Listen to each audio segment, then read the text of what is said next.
What is up, everybody? We are chilling like villains, and y'all know what time it is, bro. Fulghum time, bro. Darius going for greatness against Beck the Bully, H-Town stand up, Texas stand up, bro. Everybody stand up. I'm behind on Smackdown. I'm not gonna lie about it. But we're gonna watch until the fights start. I think 8 p.m. is or 9 p.m. I guess Eastern time is the start time on Dazn, which is awesome. Gives us a little bit of time now. Let the stream build. Everybody want to get in. Any chats? We're reading all comments today. All comments. We're reading them. It don't matter. It don't matter. Okay, so yeah, I just went ahead and put the chat. I'm sorry, the link to join in the Twitch and the YouTube chat. I'll put it in the X chat here in just a bit. But for now, we're rocking. We're rocking. Listen, I'm gonna fast forward a little through it because I was watching earlier.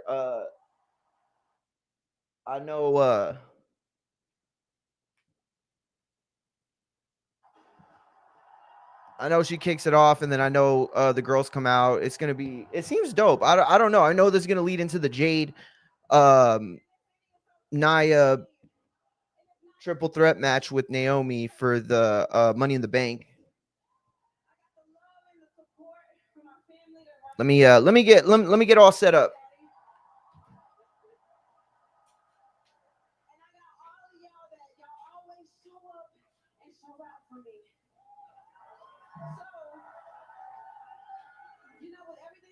Going through with you, losing my first WrestleMania match, getting injured, losing the tag team titles, losing my friends along the way. I just want to come right back here to my safe space. Should say sex space.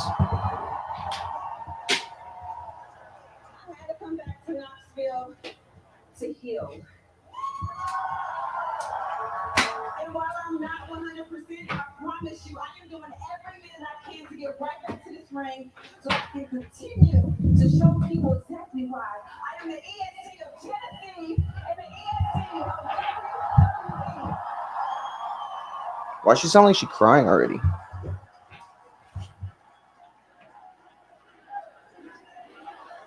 EST. All right.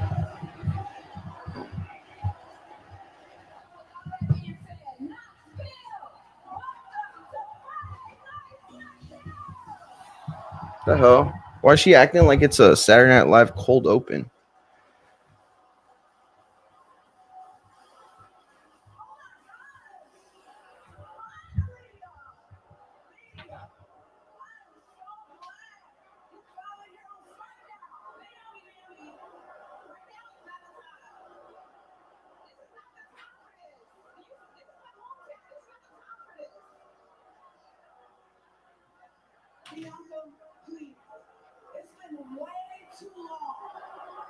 What'd you say?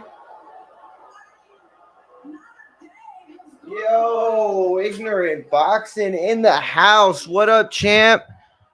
What is going on? Appreciate you tapping in. You ready for the fights? Who you got tonight? I know you're rocking with Fulghum, right? I know you're rocking with my boy Darius, right? Texas stand up. I know y'all got him, right? Hey, I'm not telling nobody to put nobody on nothing. All right. All I'm saying, I'm gonna just say this. Take it for however you want. My man's even money right now. All right. That's all I'm gonna say. That's all I'm gonna say. Oh, come on, big dog. Damn. Hey, listen, Bex for real. It's a 50-50 fight. You're no dummy. You understand that. And so I'm not gonna hate on that pick. I'm not gonna hate on that pick. But we're ride or die tonight. We're ride or die tonight. Fulghum is a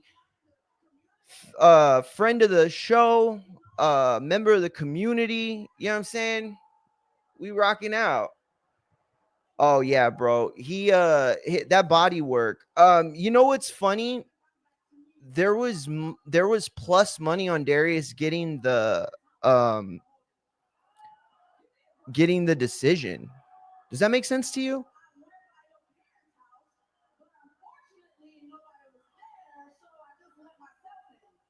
What? Yo, Naomi's talking about she broke into her house.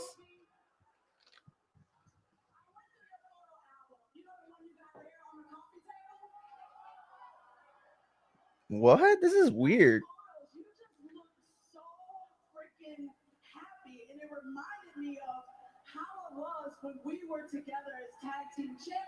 Yo, that's weird. She's like, you know how in your underwear drawer you have that like little cross, and it's just like really nice when you hold it against your bare skin. This is whack, bro. This is whack.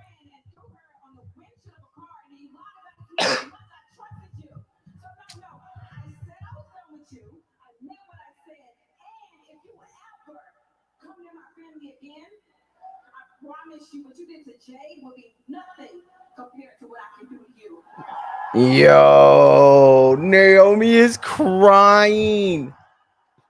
Yo, give Triple H all of the BET awards. This has been the best stuff in the women's division. The only thing that sucks about it is they abandon it every like 2 weeks.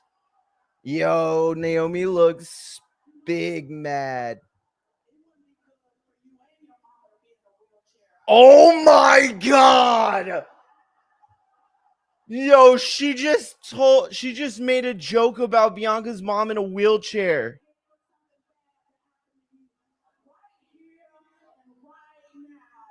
Yo, what?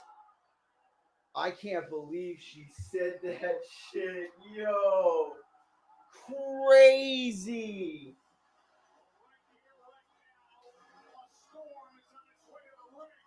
Like the thing was, it wasn't even clever. It was just like real fucked up. She's like, it'd be terrible if you ended up in a wheelchair just like your mom. Like, Jesus Christ, bro. You went too far with that.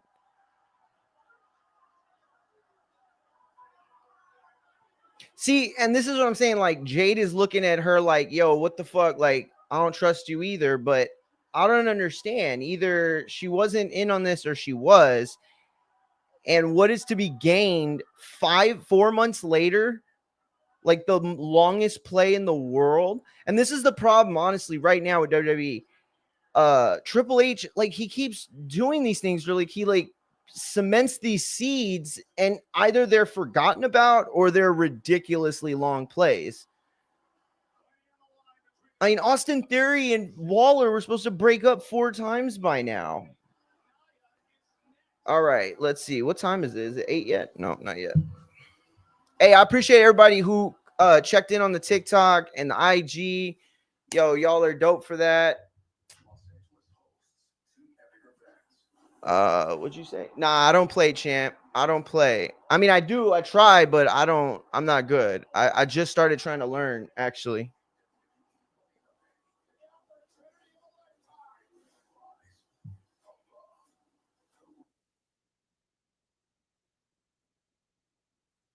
I'll go back and watch the women's match. I'll just see who wins real quick.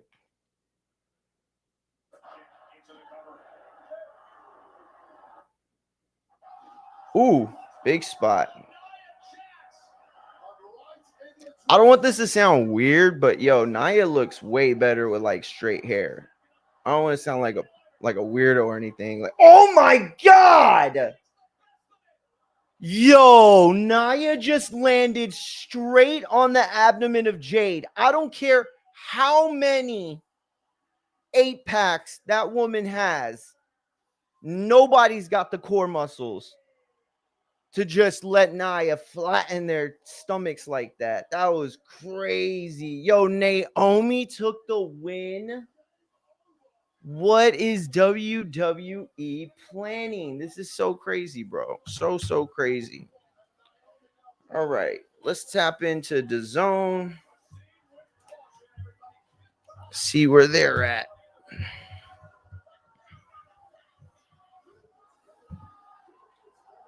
Uh-oh. Solo in the house with the crew.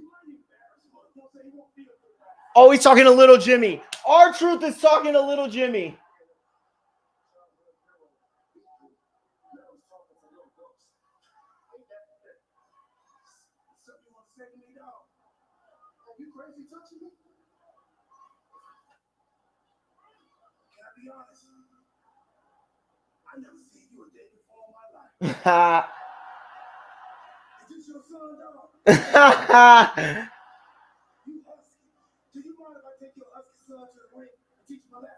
Damn, yo, Truth just called out Cobb for still being fat. Yo, that's crazy work.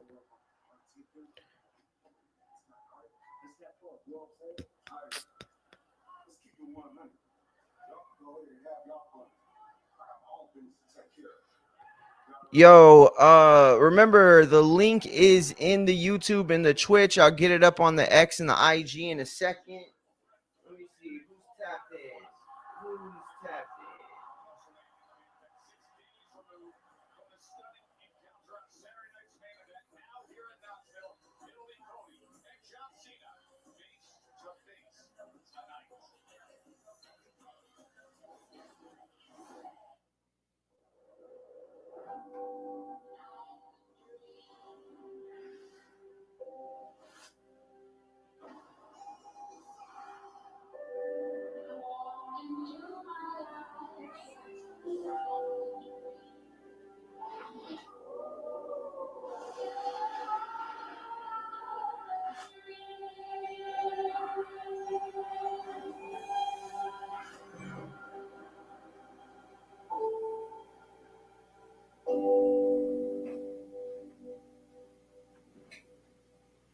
You can learn this. We're hungry. Deserve a better burger. A burger made to order and hand smashed into greatness. No longer shall we suffer with the spatula of mediocrity.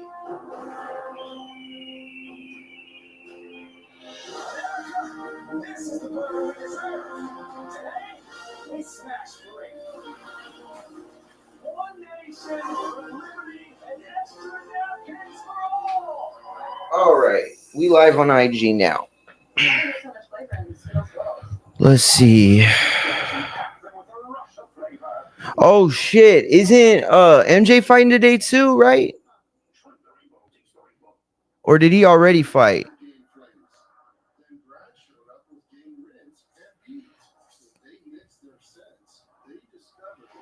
Yo, what the fuck?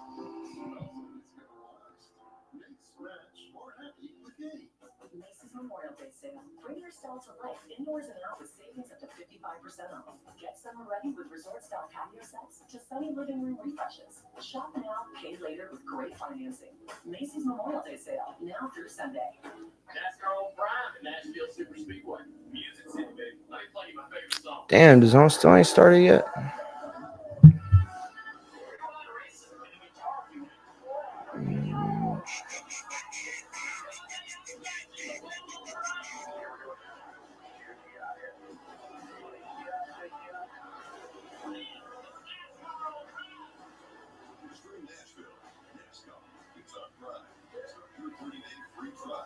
Incoming dishes. What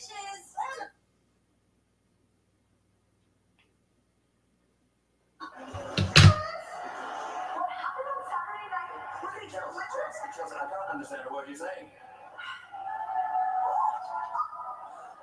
Because what happened on Saturday night was deliberate. Look at me while we're having a conversation, please. It was deliberate. It was a hit job put on by Herman Selena. Okay? Even the tippy top of the bureau hired by Secret Herman couldn't have stopped it. Nicholas, I demand that you ship whatever title you suspend her and you give me the championship. Well, Chelsea, there's no need to be so ugly about this. Look, no one's getting stripped or suspended. You can talk about a rematch down the road, but in the meantime, you have to be medically cleared, so you're just going to have to wait. So, You're saying you're going to do nothing to reprimand Selena for this? no, you know what? If you're not going to do something about this, we will. Yeah. Selena Merzelda. Chelsea knows best. What hour against Selena? I actually like the sound of that. I will make that official right now. Yeah. Let me see. What did you say? Oh yeah. No, I saw that.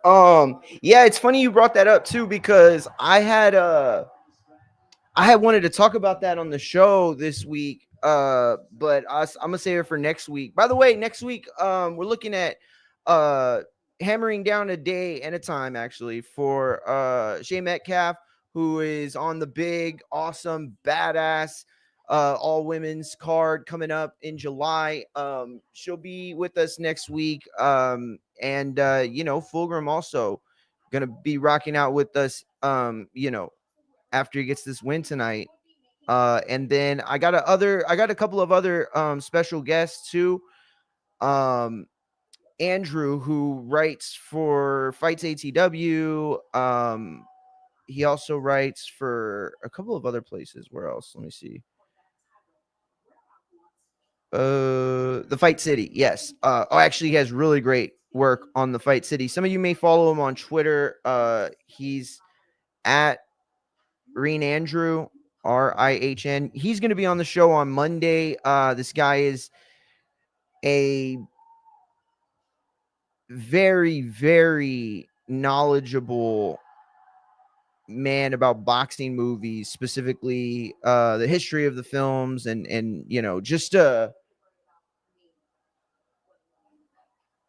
just a really good conversation I think we're going to have on like the history of movies, specifically that of like boxing movies, which I'm a huge fan of the genre. So yeah, we're going to have him on Monday. Yo, they just did the Live thing, bro. I mean, not the Live, Alexa Bliss with Tiff, and yo, I swear to God, they are doing like a cross-generational women's fucking Survivor Series War Games. Yo, Javon Evans, Laredo Kid, Ray Phoenix, and Ethan Page for the NXT North American Championship at Worlds Collide next week. Damn, that's going to be a dope-ass match. Fire, bro. Fire. But that was the other thing. Is so they were talking about how Triple H is like no longer a fan or isn't a fan and has never been a fan of Money in the Bank. And you know, like Wrestle Talk was talking about it. The Attitude Zone was talking about, like, there's a bunch of people talking about it this week. And yeah, it feels like that's exactly the case. You know, ooh, there we go. All right, we are live on Dazn. Yo, by the way, that Eric Priest, Luis Arias, that's going to be a really good fight too, guys. Y'all cannot sleep on that fight. Here's the thing, right? Arias has been in the game forever. When I started writing for the Boxing Voice, this is like 2013. That guy was like just like not coming up, but you know, he was already established himself and he already had a reputation on the you know, before he even became pro, really. You know, he was a crowd favorite, you know, in his hometown. But this is a big step up for Eric Priest, bro. This is a big step up for him. I don't think people should overlook it. And it's not that I'm even saying that Priest isn't going to win or there's going to be a tough fight. I'm just saying this is a fight that a guy like Eric Priest needs on his checklist. He needs this fight. He needs to beat this guy to be able to move on to, you know, the upper echelon. But, you know, I've liked what I've seen from Priest. You know, it's funny, the DAZN card as a whole, just looking at the card tonight, you know, the narrative for tonight is crossroads. It really is. So many of these fights are guys who are hitting a certain checkpoint. I saw this short or this reel that Darius had on his social media when Oscar had announced the fight, and he said, look, we want to create the next middleweight champ. We want to create the next best super middleweight champ, you know, and these two guys absolutely can be that, but they can't both be that. One of them has to be that guy, and the other one has to be the guy that helps the other one get to that next level. And it's unfortunate, but it is what it is. And that's why we love this sport, because tonight, one of these guys who's been promised or has had such a bright future, their world is going to come crashing down. And it's not going to be the end. It's not the end if either one of them, Fulghum or Beck, gets the loss. That's not the way the sport works at all, or sports in general. But tonight is a launching pad. And you better believe that the guy who's not able to capitalize off the momentum of a launching pad win tonight is stuck in the mud. He is taking a setback. You know, he's going to have to go back to go and not collect $200. You know, whatever fucking metaphor you want to use, it's not ideal to lose tonight, because tonight means everything, right? This isn't a fight where it's like, oh, Fulghum should just get the win, or, oh, this is another easy test for Beck. We're just, you know, padding their record. That's not what tonight is at all. Tonight is a must win. So there are no excuses, specifically for a guy like Beck. You know, Fulghum, a lot of people talk about how he's looked great these last two fights and how he's looked better from, you know, some of his other fights last year, 2023.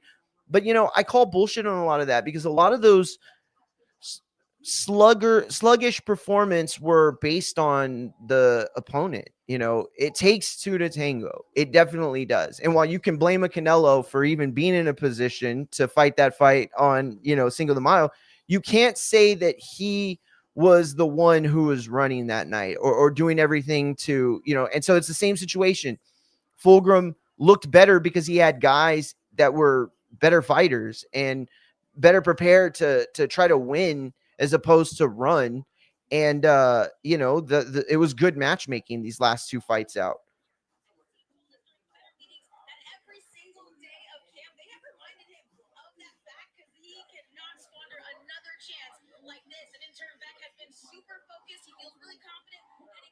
See, that's the thing she's saying too. It's like Beck has been in this situation. This is a must win. There is no excuse for who loses tonight. You can't say, oh, I was on my off game, or, oh, I didn't take him seriously enough, or, oh, I went into this with injuries. You can say all that bullshit. But if you didn't show up ready to fight, You knew what was on the line, right? And I'm not gonna say that Verge did this against Stanioski or what's his name? Or I'm not gonna say fuck, what's his name that was supposed to fight Spence? Kid Austin.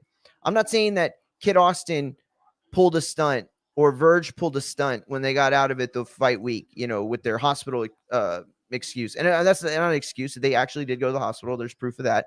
But that was them saying, I know what is at play on Saturday night. I know what is at stake. I know who I'm going to be in the ring against, and I know what this means to them. And they know what it means to me. So there was no excuse to go into that ring if you weren't 100%, because you knew it was going to be war. You knew it was going to be a battle. And again, I'm not saying that Kid Austin was right or wrong. I'm just saying he knew. He knew he wasn't ready for that night, and he found a way out. And, again, these two guys that are about to fight tonight on Dazn don't have that luxury of being able to say, oh, it was an off night. Oh, this and that. Nope. There's no excuse. This is your chance. You know it. The other guys know it. The promoters have promoted it as such. And that's where we are. I don't know how many of you are old enough that are watching to remember like Friday Night Fights and things like that. But this feels like a Friday Night Fights, man. Like one of those classic Friday Night Fights, like Rodriguez, Powell, or something like that. It just where you knew it was going to be a good fight. You knew there was something meaningful on the line. Is it Floyd Mayweather? Is it Canelo? Is it Pacquiao? No, it's not. But at the end of the day, what does it matter? You know what I mean? Like, I love hip hop. That doesn't mean that I only consume Drake and Kendrick. Not at all. Shout out to Griselda. And at the end of the day, I think that there's something that gets lost in the mix today with boxing fans, because so many people consider themselves hardcores, despite the fact that, they only really be watching like Tank fights and Canelo fights and Ryan Garcia, and it's cool. Like, they're definitely popping in the sport, but it's like, bro, if that's all you're watching, I don't know really if you're a boxing fan. You might just be like a fan of drama or dudes kissing. I don't know. Look, R-Truth getting time on SmackDown is terrific. I don't love that they're just gonna make him get squashed, but whatever. All right, first fight of the night popping off. Yo, what is going on with Dazn on my app? The fuck did he just say? 19-year-old Katie Griffiths turned pro last year. I still hadn't seen Caden Griffins. I don't know how many of y'all have. If y'all know anything about him that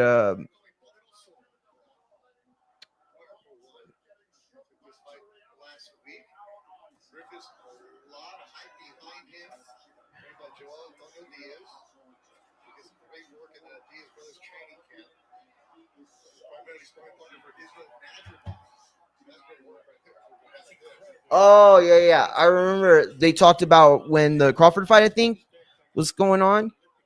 And he kept talking about how Griffiths, he never even said his name, though. He just kept calling him the Olympic kid or something like that. Champ in the building. Fucking Machine Gun Matt. Stand the fuck up, Texas. Yo, we bring in all that fire energy, bro, because I'm going to stop talking like everybody that like knows me from the boxing voice. So I'll start explaining shit, right? Because people have been like, yo, what the fuck is Border Wars? The fuck is Battle Bars? People have been, asking me that shit. But yo, you go to the boxing voice and you look up Border Wars and you see what the fuck it is. And then you come back and then you'll know Machine Gun Matt is one of the ballsiest fighters in the history of Team Texas. Stand up.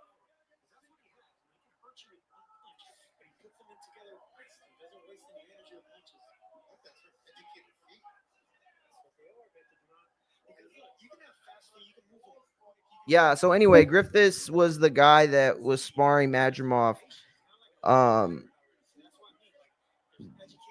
Joel Diaz has been talking about him, or he's talked about him in the past, like on podcasts and stuff. Um,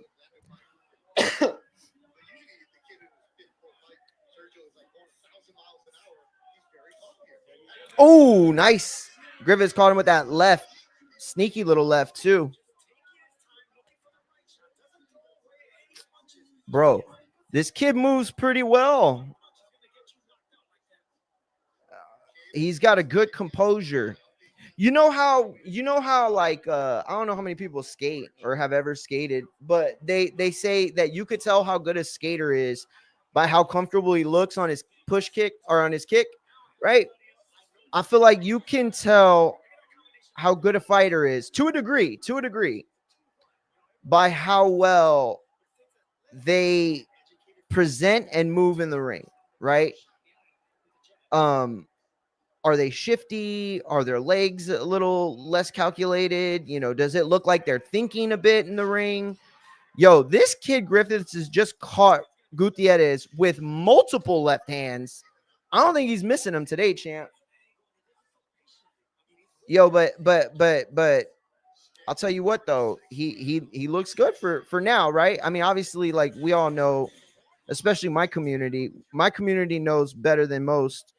You got to watch these guys pass the test, right? There's levels to this shit. But I will say though, he's got a marketability to him. You know what I mean? It was like what me and Mike were talking about last night. And if y'all didn't get to check out that show, me and Woodsy were on, chopped up a lot of different stuff. Tio's crazy ass. We talked about Jaime Munguia popping and what it means for the legacy of Reynoso and the Canelo team. We talked about Vince McMahon and the lawsuit. Yo, by the way, Matt, I forgot to text you, bro. Yo, Vince is cooked, dog. Vince is cooked. His partner in Horny, John Laurinaitis, yo, he flipped, dog. He officially flipped. He's providing evidence for the, not prosecution. What are they? What are they?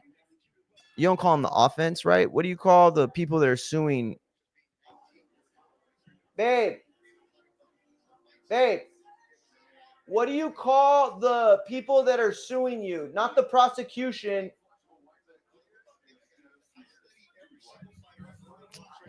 She don't know. Either way, he's working with them now. John Laurinaitis is come out that he's going to be working with the young lady who is currently suing Vince McMahon for being a super gross horn dog. In the second round now, 2 minutes and 21 seconds left on the clock, and Griffiths just landed a hard right hand through the guard of Gutierrez. Caught him with a stiff shot, but that left hand of Griffiths does not look like it's going to miss tonight. It's Zen coffee, 6 milligrams. Why you? I feel like you've asked that question like 3 or 4 times. Oh, my bad, Maddie. My bad.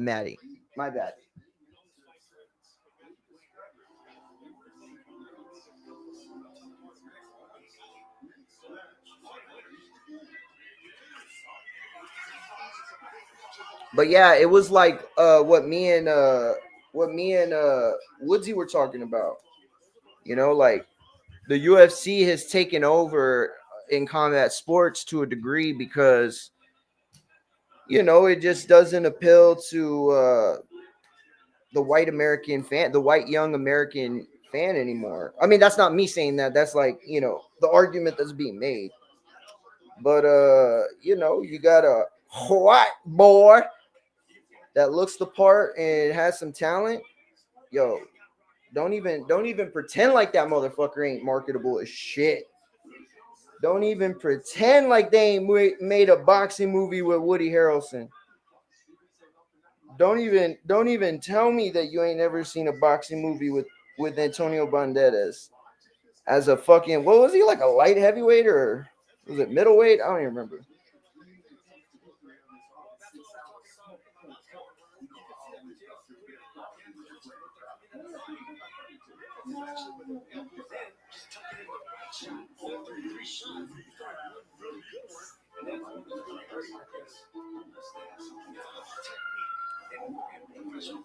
Yo, Gutierrez isn't bad, bro. I mean, he's there to be hit, but you know, he's throwing. He just got clipped with a right. He stumbled, but he stayed up. Ooh, Griffiths went for that low jab with the overhand, with that big overhand right. I'll show you on that replay. Let me show y'all this real quick. Look at this shit right here. This is crazy.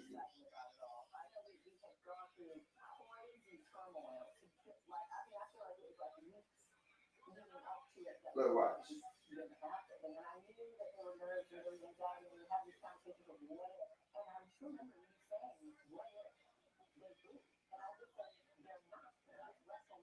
Bro, they're not gonna do the replay. What? Damn, he landed that slick as shit. Oh yeah, right here. Look at this. Pop. Look at this. Watch this right here. That was that quick right hand, but look. When he stuns him, right here, watch. Right here, watch. That was that overhand he threw earlier too, and he missed. The hell, they didn't show. Bro. Man, yo, Dazn production truck taking L's early tonight, bro. Yo, listen to me. The Dazn production truck is already taking L's tonight, bro. This ain't finning out good, bro. This ain't finning out good. Uh-oh. John Cena, Cody Rhodes face to face tonight.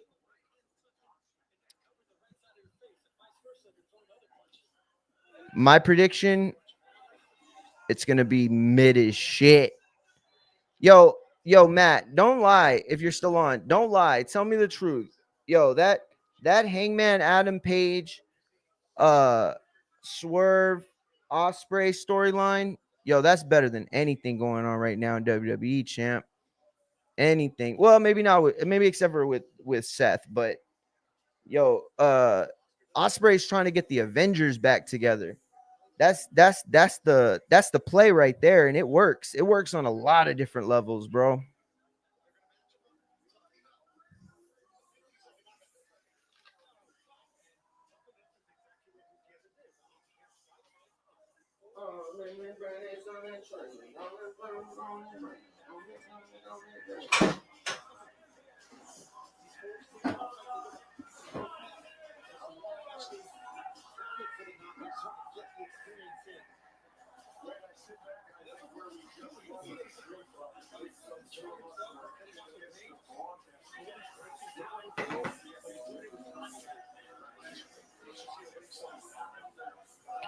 What'd you say? Yo, what up? What up, Eric? Champ, how you been, man? Right here? These are mics.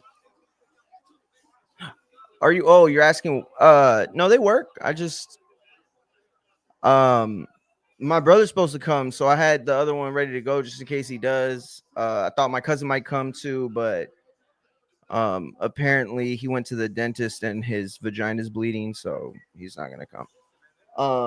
That's a real medical thing. That was not a sexist comment by me. Okay, so chill.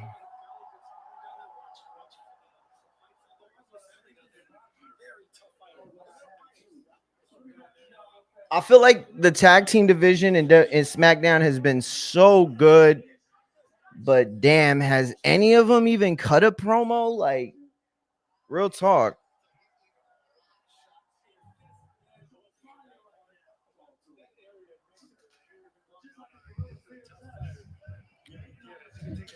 Morris said that this dude's from somewhere in Mexico.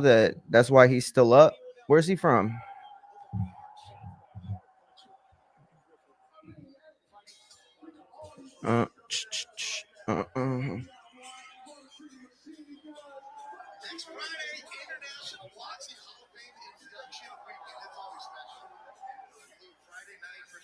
Yo, you're a hater, bro. You're a hater. That's funny. I'm gonna tell this real quick. All right. So I sent that to my niece, and I was like, "What do you think?" This is a Gen Z who was like, "I thought it was gay." I was like, "Damn, bro, you have to roast me." Yo, Griffiths is impressing me a lot. I mean, we're talking body shots, we're talking inside work. He's, yo, he just walked his man down, bro. Yo, he just walked his man down. I don't miss no kids. I'm gonna walk my man down. I don't miss no kids. I'm gonna walk my man down.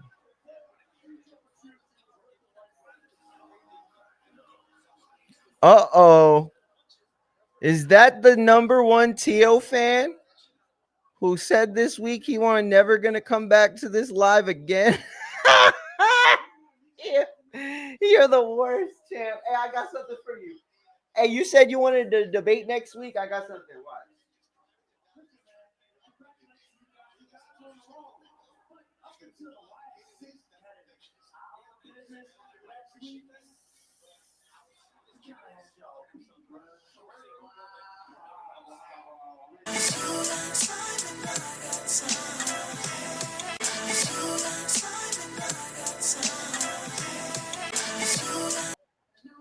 Yeah, bro. Hey, I just realized I didn't have my headphones on, so I don't even know if y'all heard that. But if you got time, I got time, champ. Set it up, bro. Oh, shit. Yo, Gutierrez just got fucking laid out. Oh, body shot. Oh, with the big left over the top. Yo, he doubled that left up. Went straight from the body back up to the top, and Gutierrez got caught. It's over. I'll show y'all. Don't worry. I got y'all. I'll show y'all the replay. This was nasty work right here. Y'all like this kid. He looked good.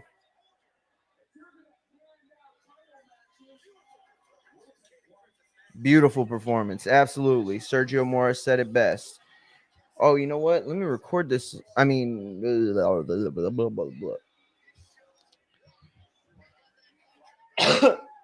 I got y'all. Don't worry. I got y'all.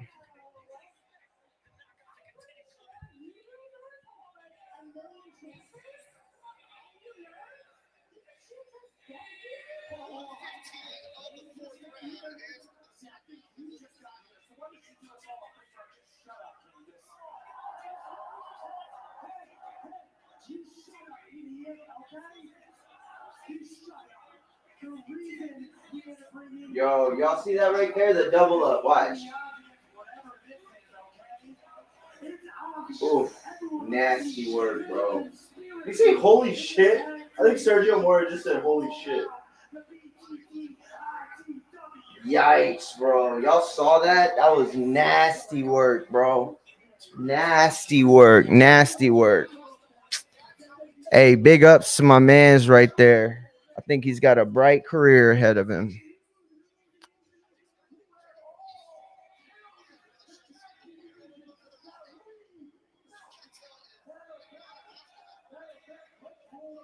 Damn, fucking finally I found this shit.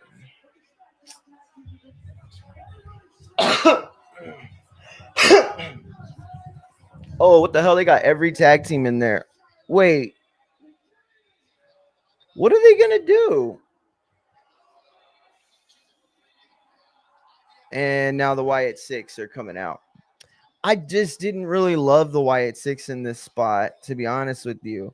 I mean, every one of these tag teams can go, bro. You're talking about Fraxium. You're talking about Motor City Machine Guns. You're talking about Street Profits.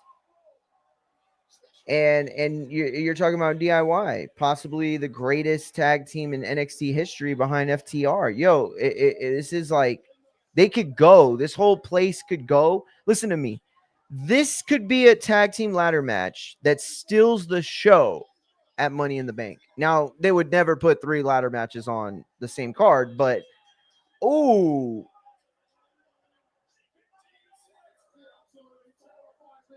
It's kind of just like a mess of booking.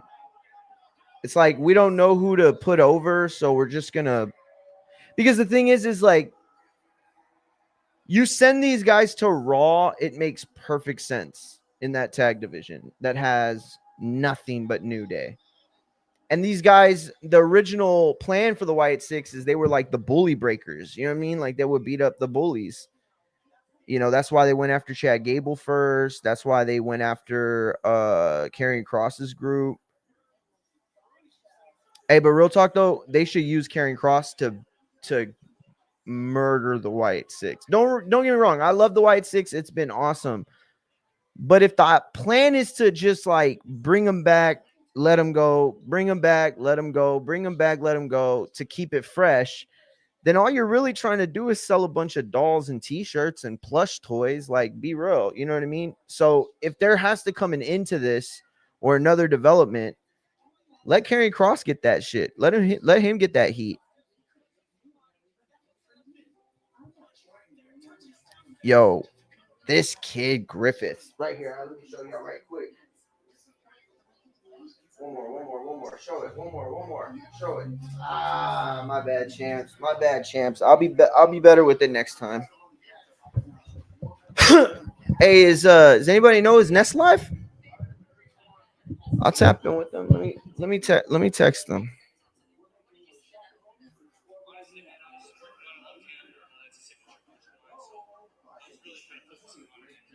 First few rounds, it was kind of hard for me to find it.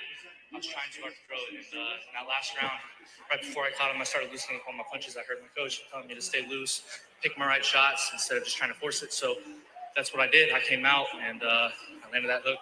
So. And your opponent was very tough, especially. Look how young he looks, bro. He just looks so crazy young. Like, bro, come on, dog. Stop it, bro.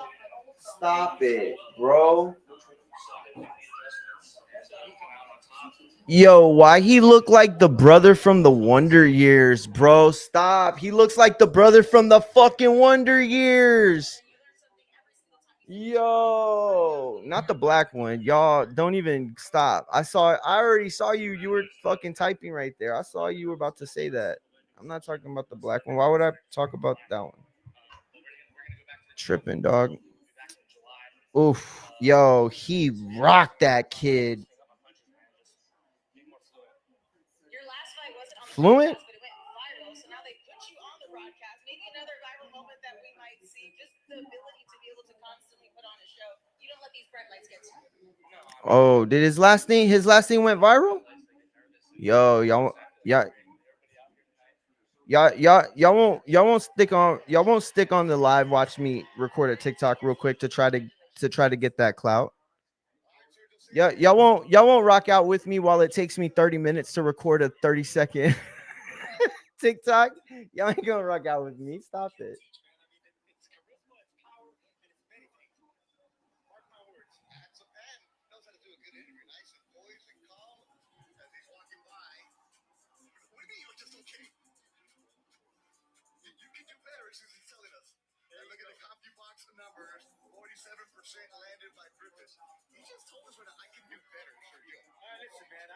So he was landed 60 of 129 thrown for 47%.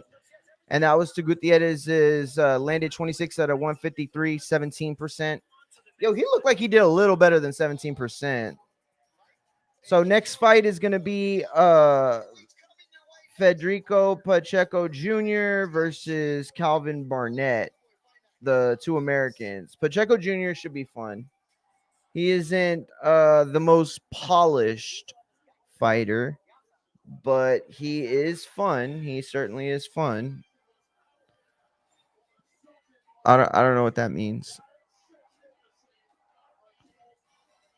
Like the camera closer? I don't even know what that means. Bro, I'm old, bro.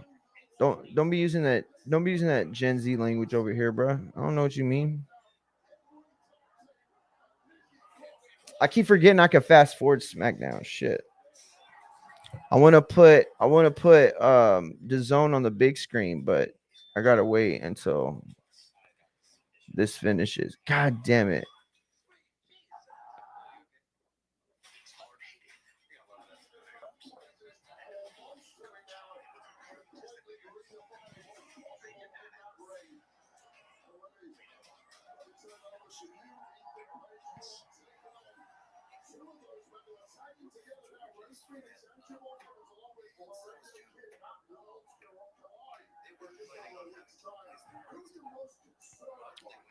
It's a weird move to tag Phoenix and Evans together, right? I like both of them. I just feel like that's a weird style. They could do like a thing like Kane and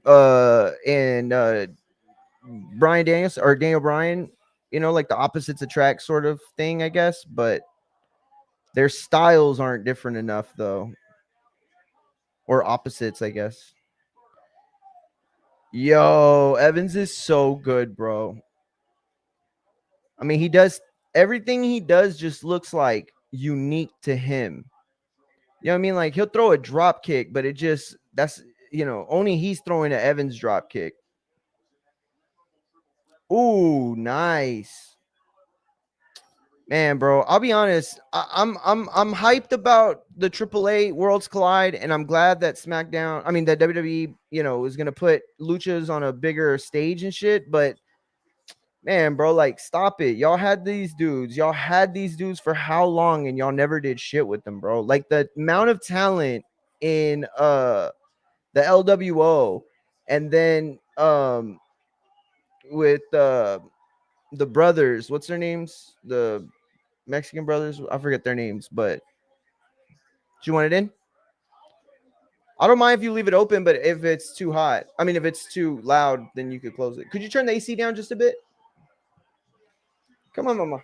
Come here. Come here. Come on. Come here. Come on, look. Show everybody how much weight you lost. Yeah. See, my name's Canella, and I'm an emotional eater. Tell them it's okay. They won't judge you. They won't judge you. Oh, thank you. They won't judge you.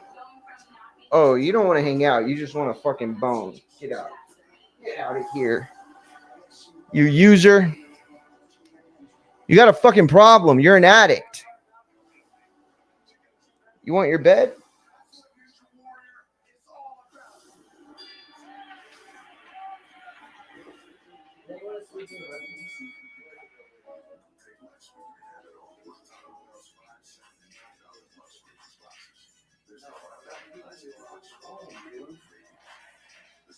She didn't eat dinner?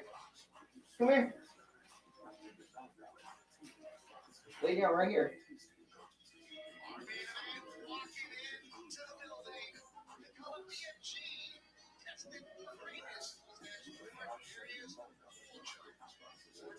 Look, Yokozuna just fell in the ring. Yeah, that's fucked up.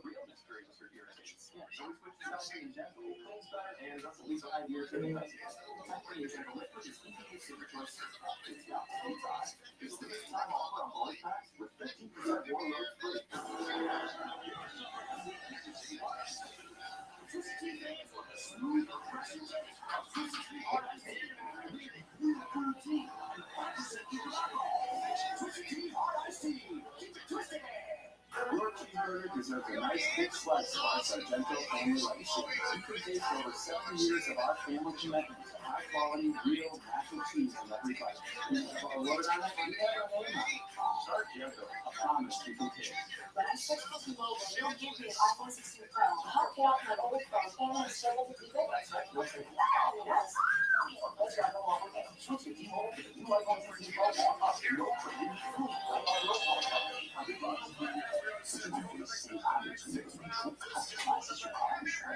That's great, but can you ask your friend to start getting rings to the room? Only pennies will achieve. Southern New Hampshire University, we know it's never too late to start yours. Southern New Hampshire University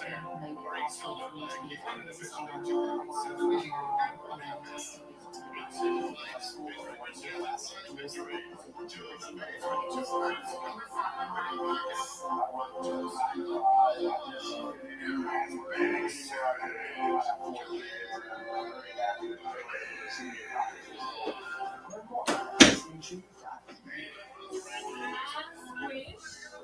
All right, Calvin Barnett is in the ring. Tulsa, Oklahoma, 5 wins, 2 knockouts.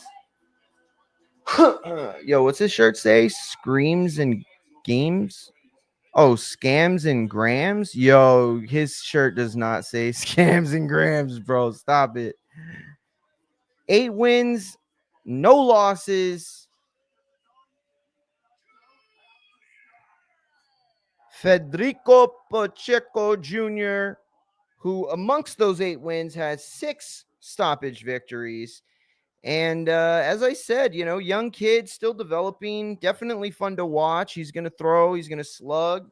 I'm sure that this will either end in a very good replay or we'll have several highlights to show at the very end of this. But yeah, Pacheco, who's a student of Bodies by Tamales. I'm playing, bro. Stop. I'm just kidding, dog. Stop, bro. Y'all are fucked up for that, bro. Stop. Mine was a joke. Y'all are just piling on.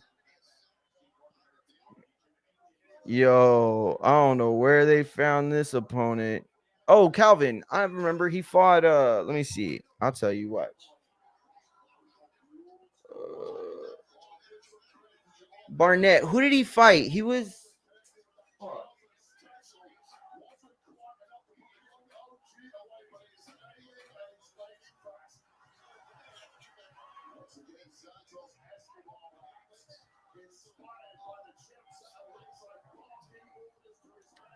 all right. Pacheco Jr. in the round 1. We're about 20 seconds in. Oh, about 30 seconds in. I'm behind on that one.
Fuck.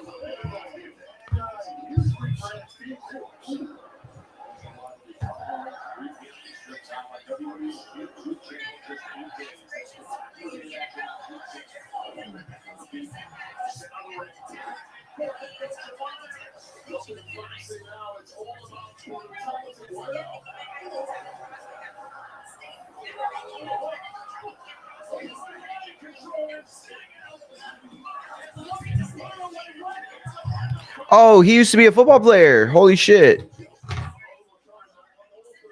Is that how I remembered it? Nah. Maybe I saw a story or something, but I was trying to find the name. It didn't pop up. Just a reminder, the link to join, get your call off, jump on the live is in the YouTube live chat as well as the Twitch chat. And I'll put it in the X and the IG in just a bit. Um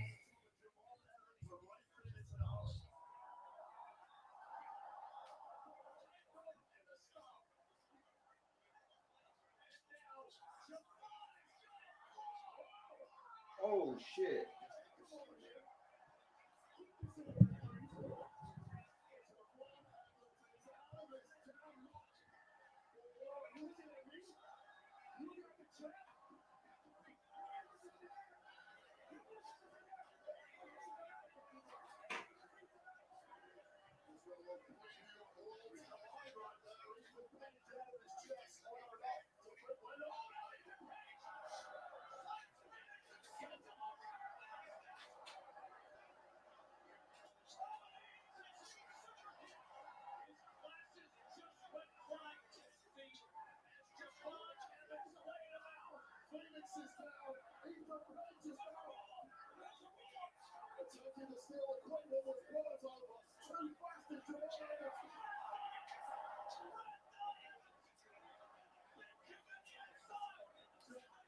Yo, shout out Liz, shout out Gina. How y'all doing? Appreciate y'all checking in, tapping in. Hope y'all are doing good. If you want to talk about boxing or wrestling, there's a link in the YouTube chat. You could hit subscribe while you're there. Also, so can all of you.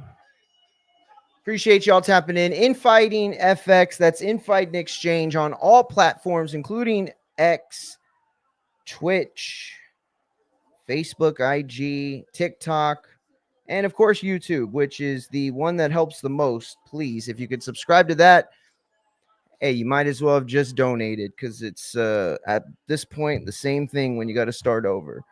For those that are catching back in, tapping back in with me, appreciate it. I got shadow banned if you haven't figured it out by now. And so we've been forced to start all over. I don't care because this community is fucking awesome. And I am a huge mark for wrestling, boxing, and MMA. So it all kind of just works out. All right.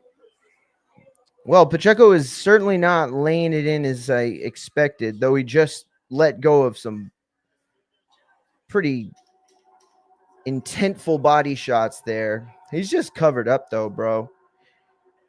Yo, this kid, or I was about to say kid. He is not a kid.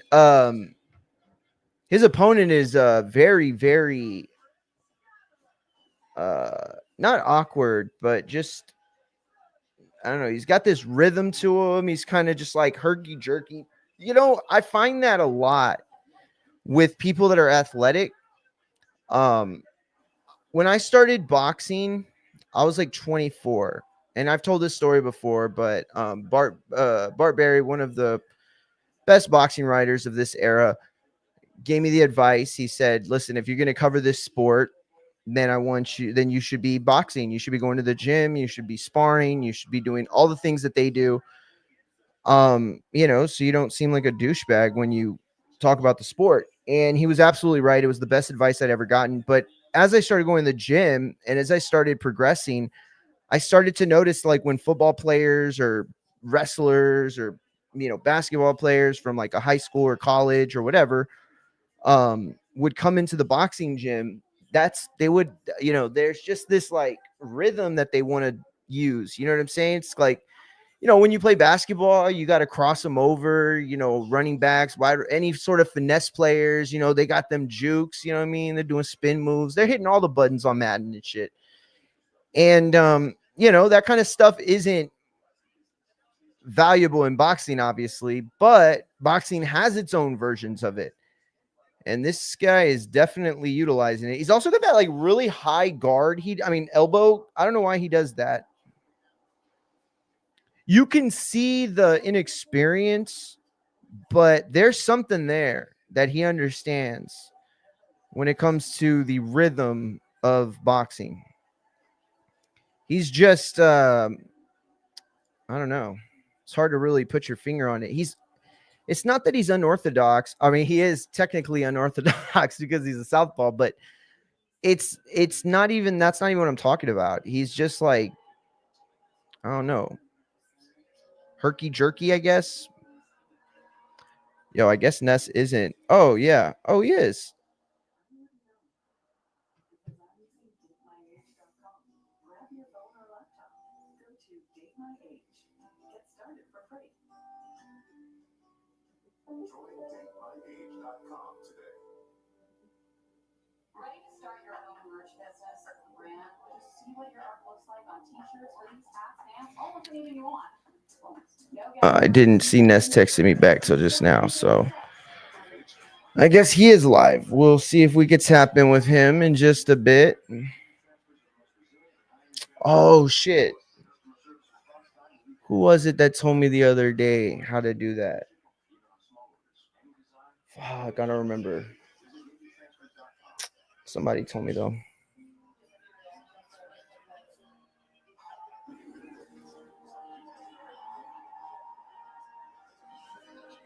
Ooh. Pacheco lands a nice stiff right.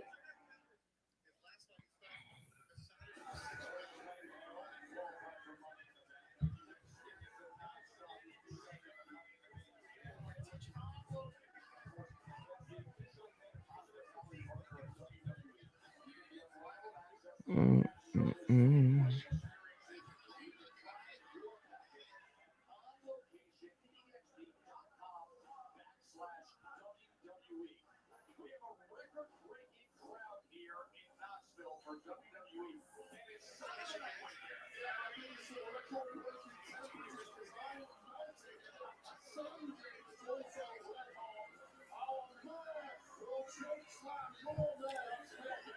So there was a bit of a headbutt. I don't really know what it was. Did y'all see that? They showed the replay because I missed it, but then they showed the replay. That was weird. It was like, okay, look.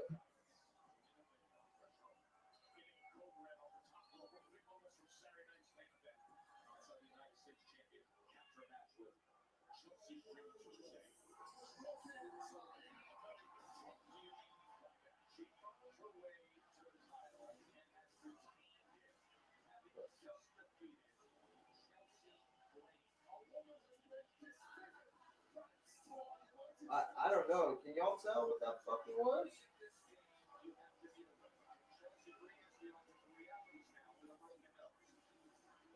I think that elbow came down on him, right? It looked like the elbow came down on him, right? I think that's what he was complaining about, but I don't really. Was that a reason to stop the round?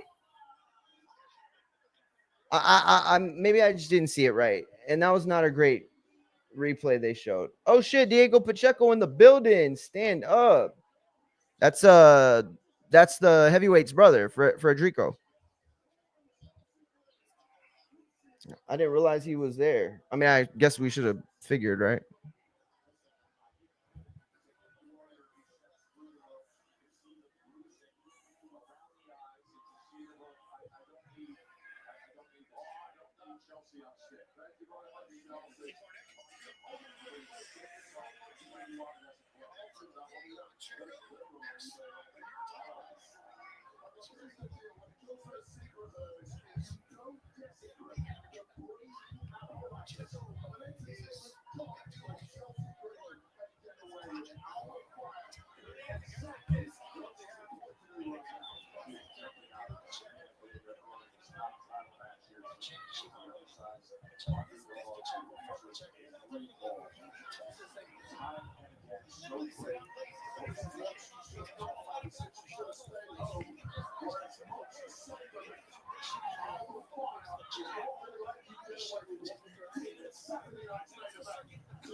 So they're saying, so Brandy Flores is doing the reporting from ringside, and they're saying he felt an elbow to the back of his head.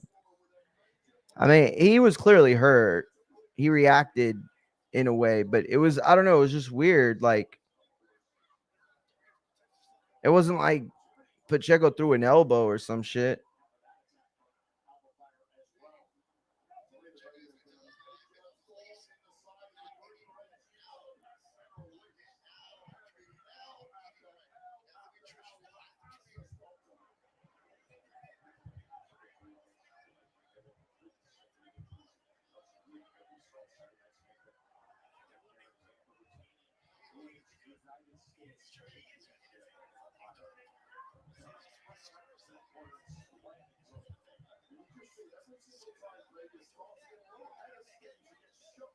Yeah, so listen, this is really smart what Sergio just said. So this guy, right, Barnett, he's from a football background. And again, these are the things that you see when you see athletes from other sports attempt boxing, you know, their habits that they have. And one of them is being squared up. It's very difficult for MMA fighters, wrestlers, football players, basketball players to not square up, because in those other sports, you're kind of taught that exact, you know, squaring up is what you have to do as a lineman, or, you know, for a tackle, or, I mean, there's just so many different aspects of the game where being squared up is necessary. So when you get to a sport where, you know, it's not only is it unnecessary, but it's actually can be harmful to you, he's putting his head squared up in between his guard, in Pacheco's guard, and he's just catching elbows. He's, you know, coming up. It's where he's placing his head. Ooh, Pacheco just caught Barnett with a very nice little left hand. It looked like Calvin stumbled just a bit.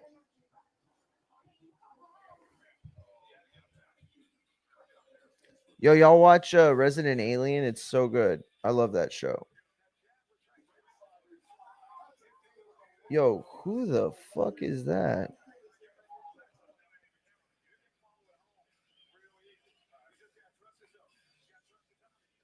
I'm sorry. Zelina Vega is just so boring right now. There's nothing interesting to me about this feud at all. Oh, but that was a nice move, though.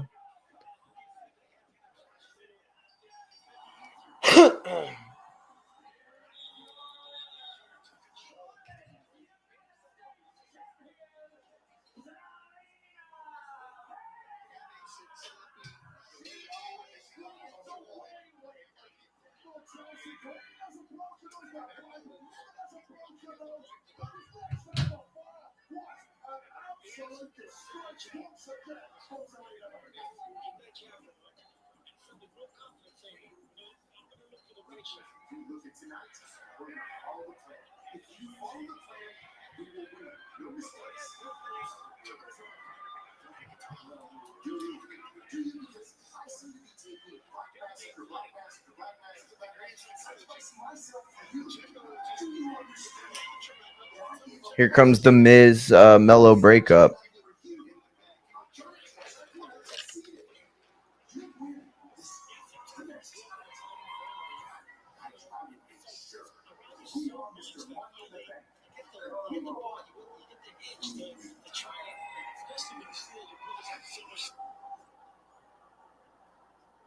Who do you think got you in this position? I did. Look, I appreciate everything you're trying to do for me. I appreciate you sacrificing yourself for me, taking the black match multiple times, helping me win Andre the Giant Battle Royal. But nobody told you to do that. Look, I'm gonna run the play exactly like we just did. But what brought me to the dance is my talent. It's the fact that I go out there and I do it better than anybody else does. I put up 40 points on the board on a bad day. I'm here. And I need for you to let me be.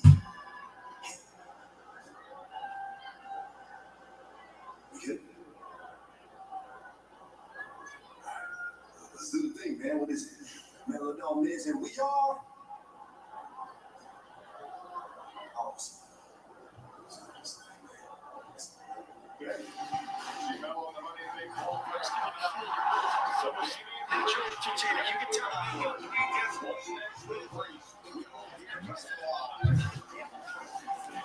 Priest up next on SmackDown. Let's see what he got to say.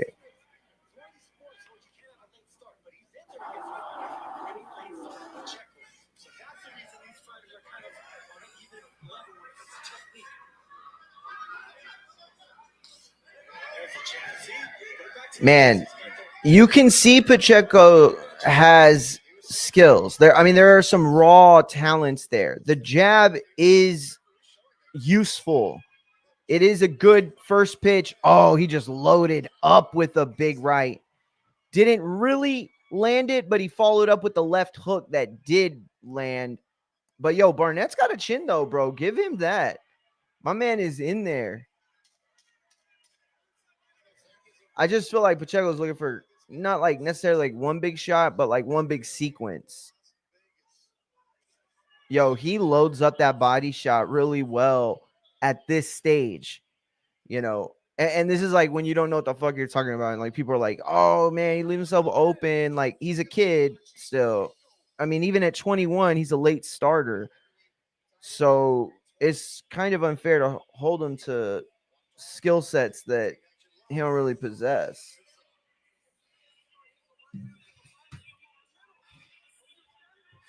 Bro, Dazn, why you trying to get fucking copyright strikes, bro? Chill with that music.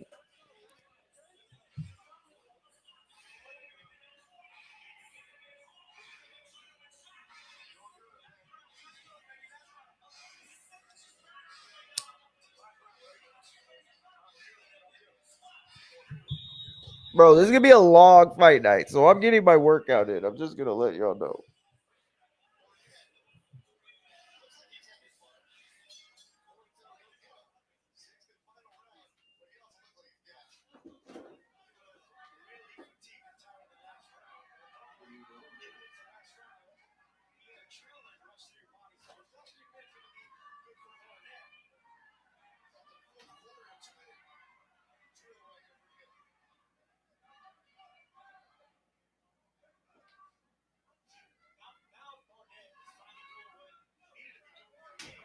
Let me get a little workout in. It's a long one.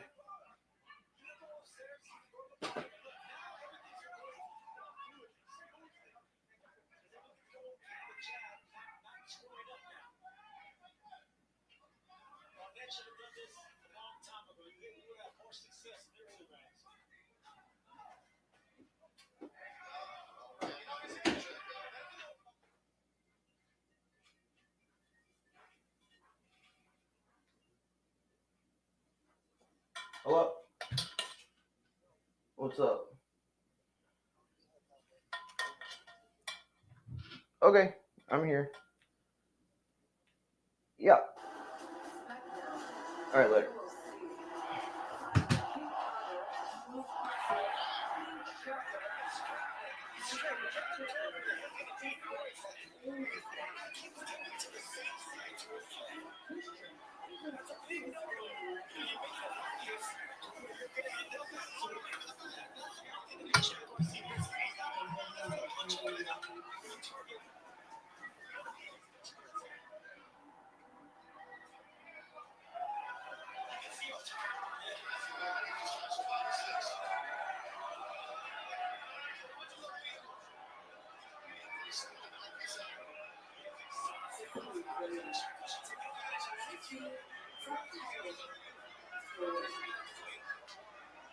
Yo, what happened again?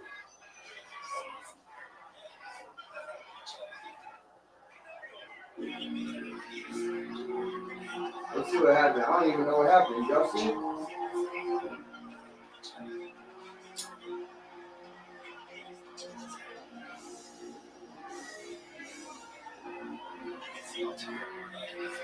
Yo.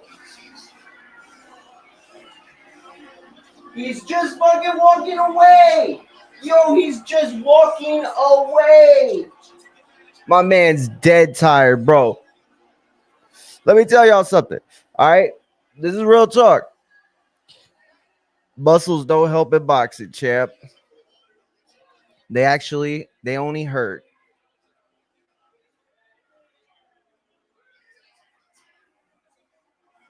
Yo, he's asking for the towel, bro. Chill, champ. Chill, champ.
Somewhere recovering from his scrambled brains, but I know he's watching.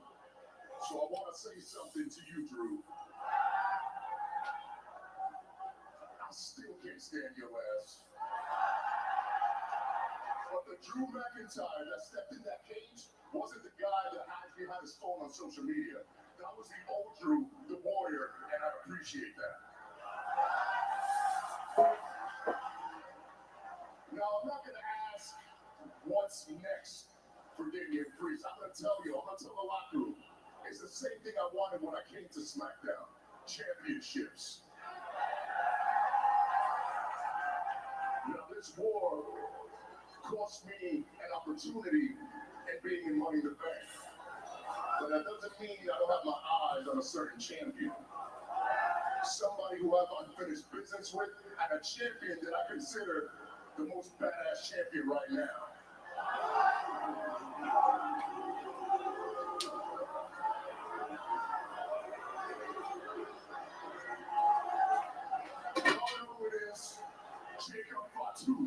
Damn, he just called out Jacob Fatu, champ.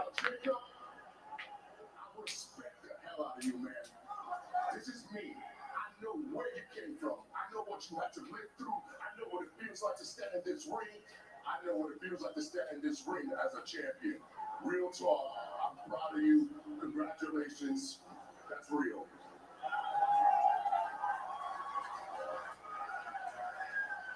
What I don't respect is the crew that follows you around. Check that. What I don't respect is the crew you follow around. Damn. At some point, you and I are going to get in this ring. We're going to handle business, but that's for you and me. And if your crew, your so-called family want to get involved, they can catch a fresh one too. I don't want it to be a nickname anymore. I don't want it to be a moniker. I want it to be a fact. Damian Priest is and forever will be El Campeón. Wepa!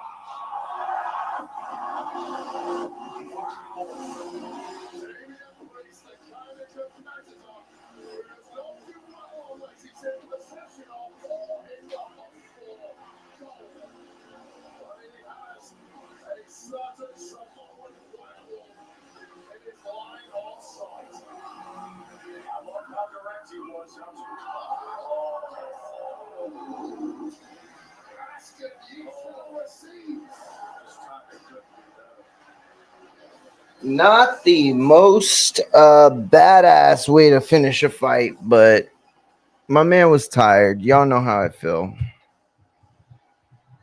Jacob Fatu is coming out, and he looks like he means business.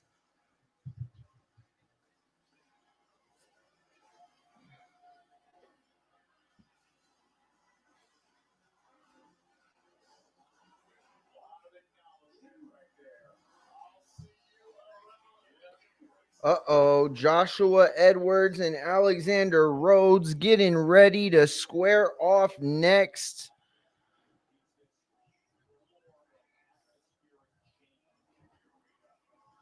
This is the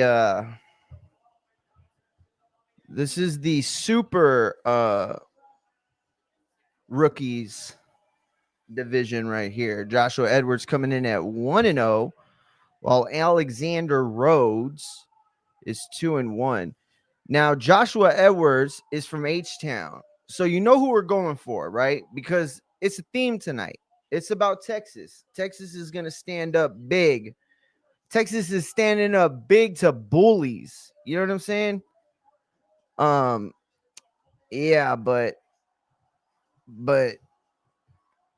Joshua Edwards is tripping with 2 fights on his record, but only 1-0. How does that work? Yo, stop it, bro. Y'all ain't seen the picture of Alexander Rhodes' box rec? Yo, it looks like his ID picture at work. Look at this real quick.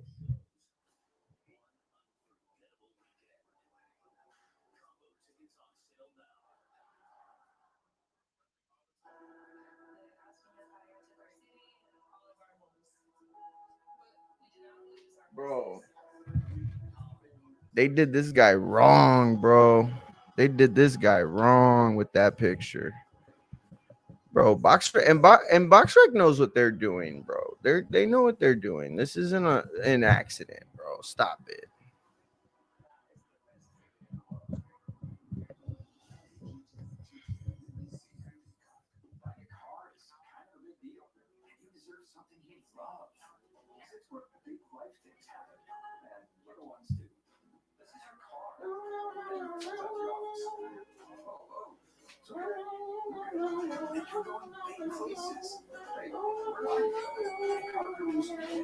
It's the #1 most visited car shopping site. Biggest selection of cars. We make sure your big deal is the best deal. There's nothing as American as the Sonic Smasher. Always been one of the best smash things we've had in seared to perfection. The America's Smash the Word. The Sonic Smasher. When I switch to T-Mobile, you'll give me an iPhone 16 Pro. Help me off my old phone and still get to keep it. That's right. We'll trade it back. That's the best iPhone offer ever. Switch to T-Mobile, get a new iPhone 16 Pro on up. No trade-in needed. Pay off your old phone plus $800. Pizza Hut is about to hook you up with more of what you like. If you're looking for pizza, we'll hook you up with a free pizza later. That's even pizza now and a free pizza later. Get even more with the Hut hookup. Order now. Only on the Pizza Hut app. No one else. Pizza Hut. Breeze, when you host, your bathroom can feel like a revolving door. Keep things fresh with the Breeze bathroom. Outlet-free air freshener with hard odors for 45 days. So keep an eye on your flush. You know your bathroom smells amazing. Your credit journey starts here with a secure Visa credit card with high approval rates. It's a great option whether you're just starting out or rebuilding your credit. And as you use it and make payments on time, you can build your credit one step at a time. Yo, I'm looking forward to that Shiraz and Berlanga fight, bro. Real talk, I'm looking forward to that fight. They it's not even Berlanga. It's like, man, I don't know. I really don't even know what it is, but I just want him to lose so bad. I know it sounds like the biggest hater shit in the world, but I want to use the word douche, but that seems strong. I don't know, bro. I feel like I think D-Style said this on Twitter the other day. Like anybody who uses finger guns at a boxing presser should immediately have $50,000 taken from their purse.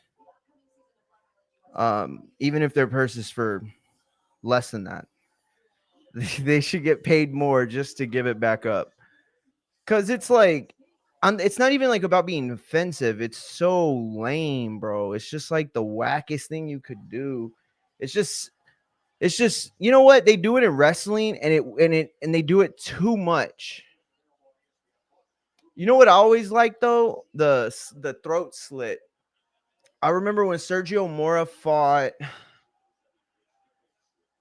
was it Pavlik or William? I don't remember who it was, but he did like one of the best throat slits ever in a face off. It was crazy. Oh shit, why did the camera get all fucked up?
Yo,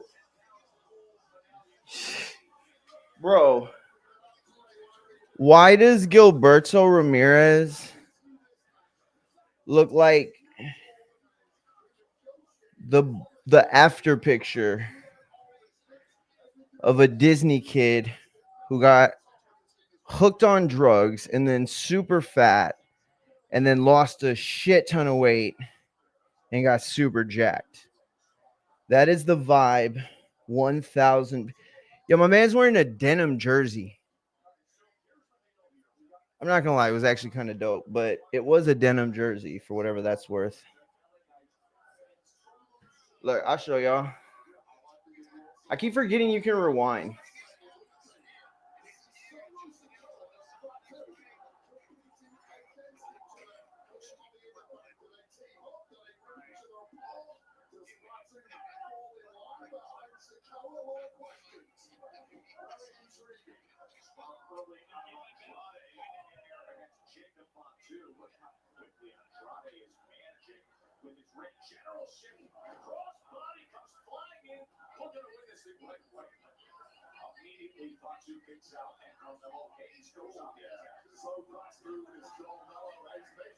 Bro, tell me he doesn't look like the after picture of a dude who simultaneously got off drugs and got on Ozempic. Tell me that that's not what he don't. Tell me you don't look like that, so I could tell you're lying. Because my man looks like he is a child that was abused by Ronald McDonald because he made him just like eat burgers all the time. And then they locked him in the playhouse and he lost a shit ton of weight and just got jacked on the jungle gym. But that's gonna be a dope ass fight. I can't wait for that fight. Gilberto is definitely in a big fight. God damn, this dude's bulky. Let's say that. Let's use the word bulky. That's Alexander Rhodes right there, bruh. What's he coming out to? Let me see.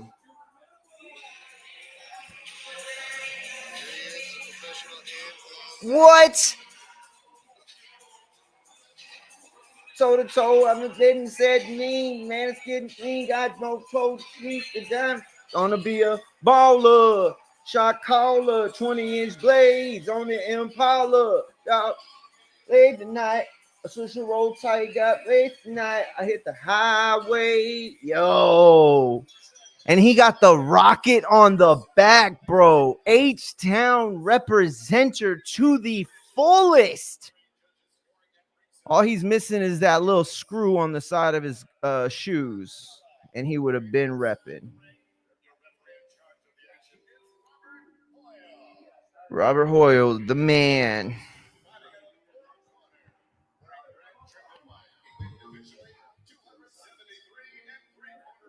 £273, standing at 5'7". I'm playing. He ain't 5'7". He is from Columbia, South Carolina, and he does have one knockout amongst his 2 wins. The loss, a decision loss.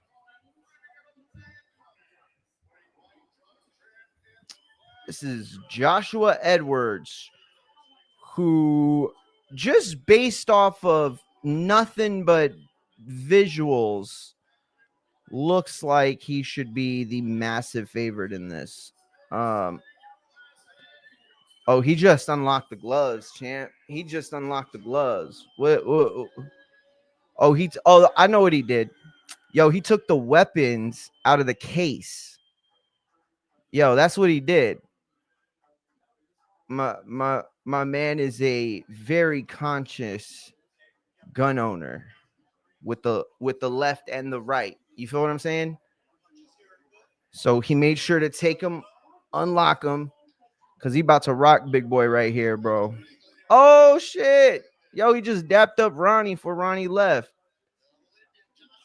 Yo, I don't know what y'all think about Ronnie Shields. I think he's one of the greatest of all time, but there's no question he is one of the coolest trainers on this planet.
Yo, he trying to poke the belly.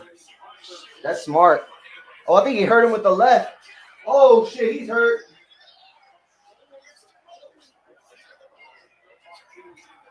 Rhodes is hurt. I don't know if he make it. Oh, my God, he is hurt.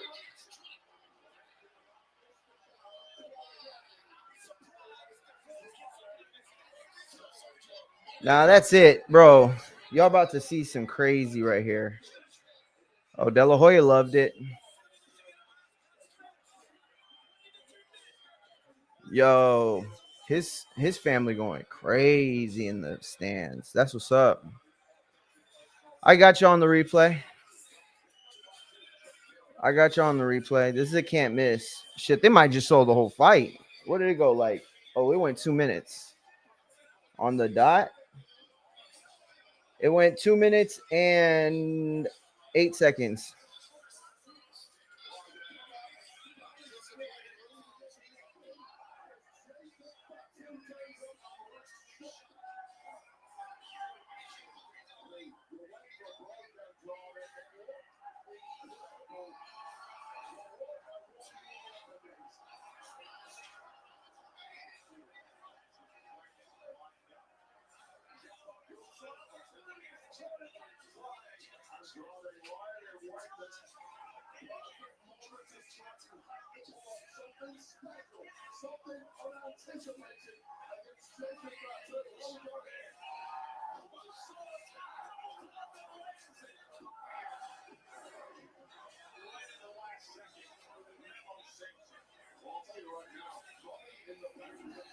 Y'all see how he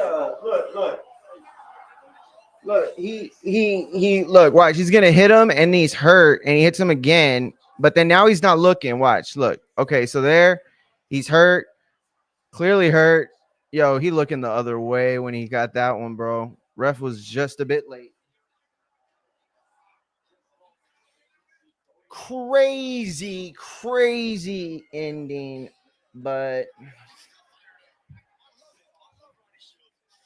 hell yeah, I love Ronnie Shields too, bro.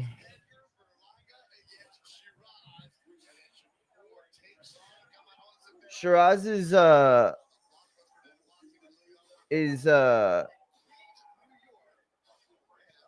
much closer to even money than I thought he would be. I mean, it's not even money, but I thought he'd be a bigger dog opening up.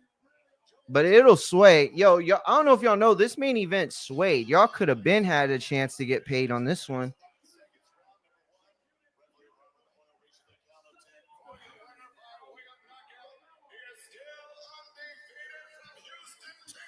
Yo, how crazy is it that Smackdown is still running the Mellow Andre? You want to get down? Hold on.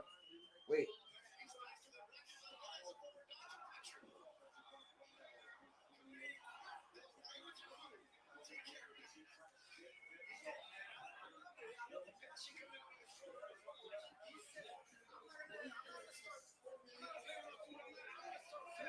A better way, yeah. Yes, he did. Yo, that's crazy that they played his song and then they just like kept it on the same spot because they thought it was gonna be such a fast fight that they were just gonna hit unpause on that bitch. Yo, they literally hit pause and said, just wait. Let's just wait a little bit. We're just gonna hit unpause. Take their game plan away. Now they worried about getting out of the way of the jab. And then that's when I start dropping my right hand. That was right. Second career fight. You learn something new every fight. What'd you learn tonight? I already listened to my corner, but listen to my corner. Just listen to my corner exactly what they say. Just acting on it immediately. I try to come out just a little, like trying to fill out my corner. He's got like a real charming interview style. So it's like, oh, listen, and things work out, right? Yeah. The first time, immediately. And as you mentioned before, how you want to really enjoy this part of your career, you're not trying to rush anything. As you move forward, what do you think you'll take away from tonight as you move on, besides listening to? Just not letting everything and all the bright lights and everything like throw you off. Like just staying focused. Smart, very smart kid right here, bro. Very smart kid. Second fight with Golden Boy. What do you like about them putting you here your second fight in Las Vegas? You were under the bright lights and you showed out. I feel like I'm just gonna keep performing, and they want to keep me fighting, keep me busy. So let's do it. Congratulations. Yeah, he's got some crazy ass traps, bro.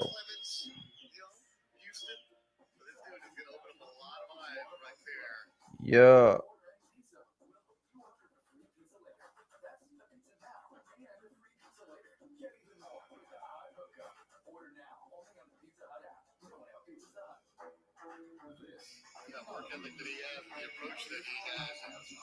Listen to my corner.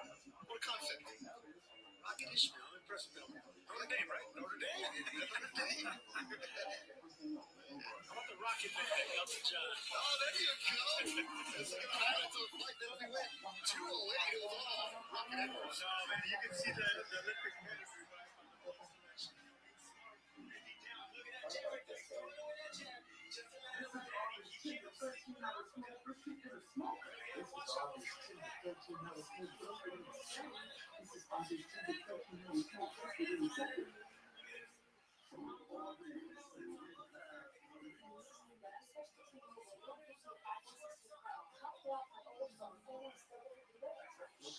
Yo, my man was looking the other way.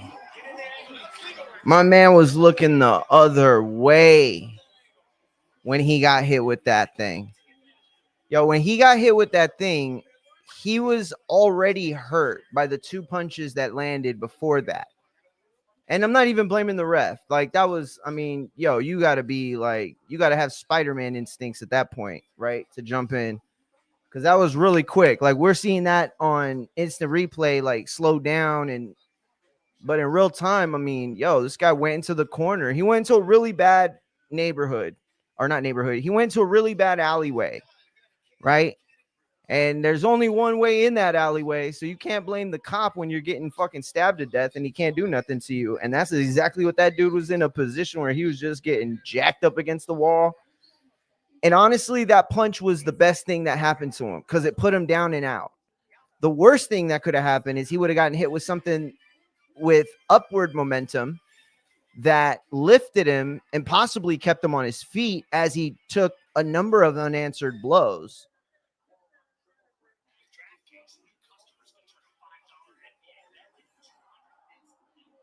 Yo, so we're in between fights on Dazn, looking at watching Smackdown right now. We are in the triple threat qualifier for the Money in the Bank with Jacob Fatu, Andrade, my bad, and Carmelo Hayes. I always do that. Shout out to fucking Abe. He does that all the time too.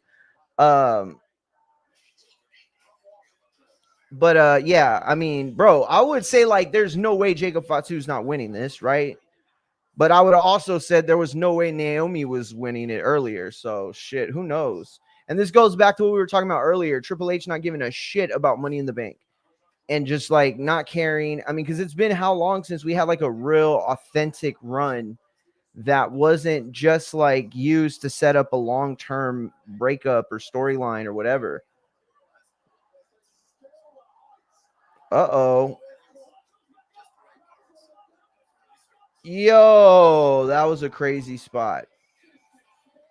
So Andre did a Spanish fly onto Mello from the top of the turnbuckle, but Jacob Fatu came from behind and kind of like threw him backwards. Oh God. Showbiz with Berlanga. Good to see you, man. Listen, bro, it's hard to see when you're shining. There's a story behind all of that. And that's what I want to get to. A lot of people, they act like they know you, but they don't know you. Yeah. I want to know where you're from. You're from Brooklyn, Puerto Rican heritage. Tell me your story, brother. I'm from Brooklyn.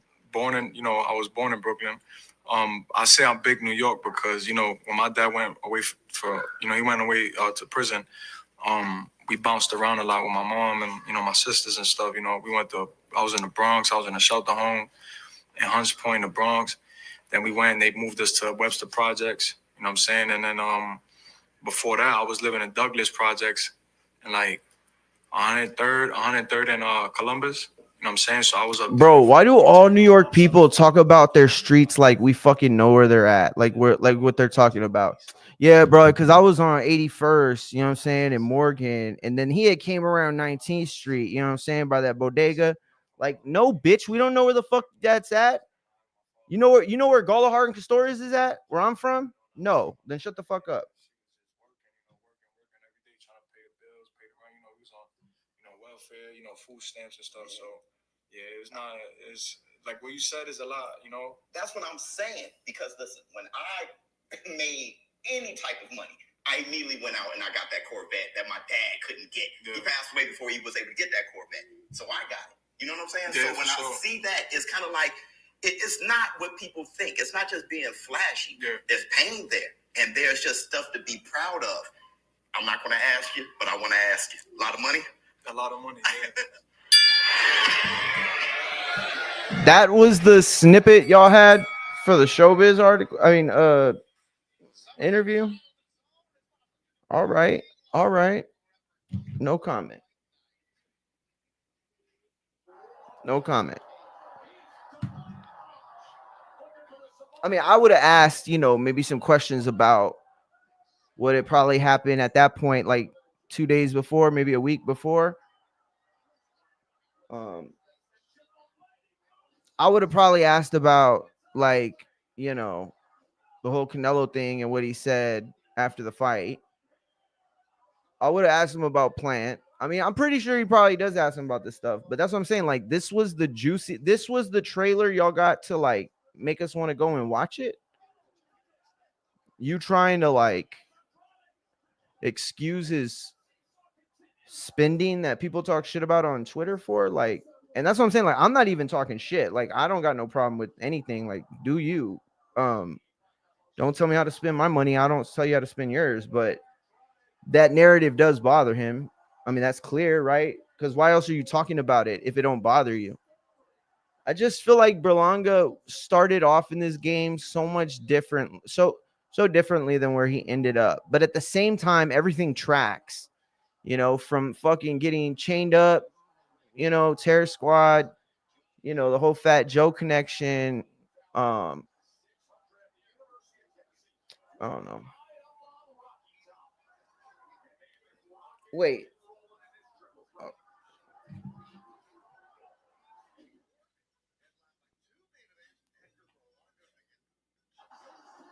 What? Andrade won? Yo, that is crazy. Wow. Bro, actually won. Naomi and Andrade were not on my fucking Money in the Bank bingo list. Oh, they got that weight on. That Josh Edwards is the future of the heavyweight division. He's only 2-0. I know people are saying, what are you talking about? Well, obviously, I know what I'm talking about. Being, I don't have to remind you, but his skill level, about to start bragging. his fluid punches, his footwork, but his power. And I like the fact that his trainers are bulking him up. He's about, 220, 230 right now. So we want him at 240, 245. He's going to be somebody to reckon with in the near future, because now we're going to put him right back on June 28th underneath Jake Paul and Cesar Chavez. So we're excited for Joshua. And speaking of that card, Golden Boy working with MVP Promotions, just the ability for you to put these fights together, something that the fans want to see. Why is that important to you? Well, look, I mean, I've always prided myself in working with everybody to try and make the best fights possible. I'll work with Top Rank. I'll work with MVP. I'll work with anybody, with Eddie Hearn, to make the best fights possible. And that's exactly what I want to do. That's exactly what we're doing with Jake Paul. MVP.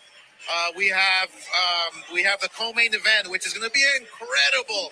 Zurdo Ramirez against Torticos to unify the world titles. But a special fight with Kid Floyd Schofield, which is going to go up against Tevin Farmer. Now, that fight right there is main event worthy. That fight right there, the winner will become a star. And I believe that Kid Austin has his hands full. I believe he has to be on his Tevin Farmer, if he wins, he's going to become a star. Great team, and they're ready to work, ready to go and knock out. But Tevin Farmer, you cannot sleep on him. I love Tevin Farmer because So do I. I'm not saying you can sleep on him, he works hard. but don't gas him up talking about he's a star if he beats Kid Austin. So imagine if Kid Austin can go in there and destroy Tevin Farmer. We'll have a star. And Zurdo Ramirez, as you mentioned, also. Well, you have to put a muzzle on his dad first. You know what I'm saying? No, I'm just playing. I'm just kidding. That wasn't me. No, yeah, he is facing a mandatory, but there's no added pressure whatsoever. He does have a lot of great fights ahead of him. If he wants to maybe go up against the winner of Jake Paul and Julio Cesar Chavez, you never know. Maybe Jake Paul put him on the card for that reason. You know, that's the way Jake Paul thinks. I know how you're thinking, Jake, so, you know, let's talk soon. But I'm excited. I'm really excited to announce that I'm talking to PBC, and we are going to make the best fights happen for the world to watch. All our roster at Golden Boy is going to go up against PBC in the near future. And that's what we're putting together. And I'm super, super excited because we have a lot of great matches. I mean, you talk about Pitbull, you talk about Benavidez with possibly a Zurdo in the near future. I mean, Virgil Ortiz against Zoo or Keith Thurman or whoever they want to throw at him from PBC. Let's go. We're ready. Yeah, that sounds very exciting, especially for fans. Yo, that's crazy. Y'all heard that? Yo, they about to do the PBC Golden Boy 5-on-5 the matchroom Queensberry that they did. He just said that they're about to do one with PBC. Yo, don't get it twisted. That was a shot at Turkey. Do not get that twisted. If you didn't have the captions on, let me tell you what he just said. He said, "Oh yeah, Turkey, you want to randomly give up the sport to my fucking rival, that bald-headed bitch that runs the human cockfighting? Well, I'm about to go back to fucking Al, and me and him, we're gonna start cooking up again." That's what that was. I mean, watch, Turkey's probably still involved anyway, right? All the money's coming from one place anyway, right?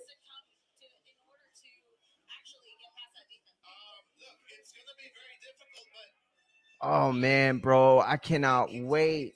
I cannot wait for this fight. He has the perfect style for me. Trust me, I'm going to run him out of the ring. And I'm thinking, wait, Shakur is no slouch. Shakur is, he has that defense that is very hard to crack.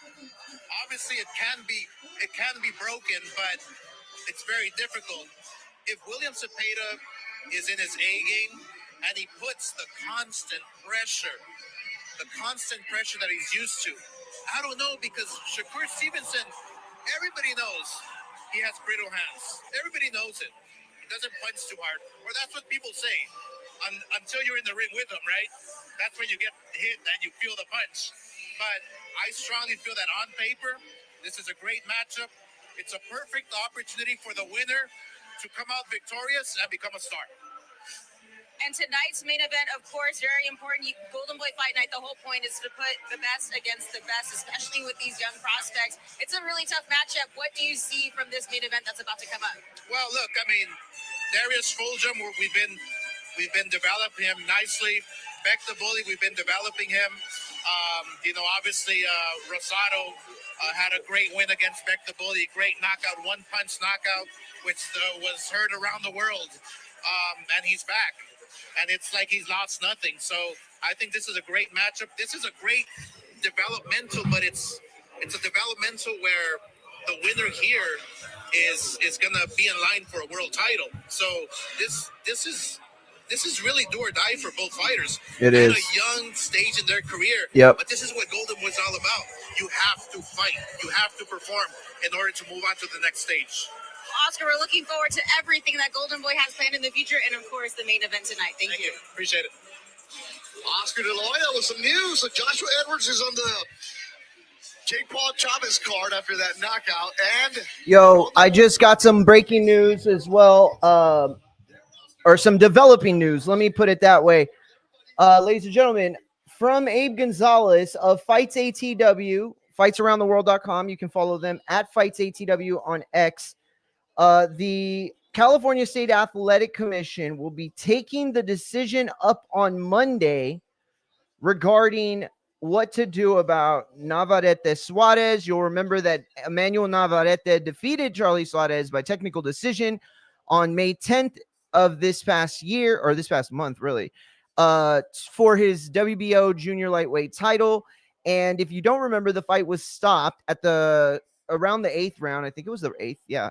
Was it? Yeah, start of the 8th.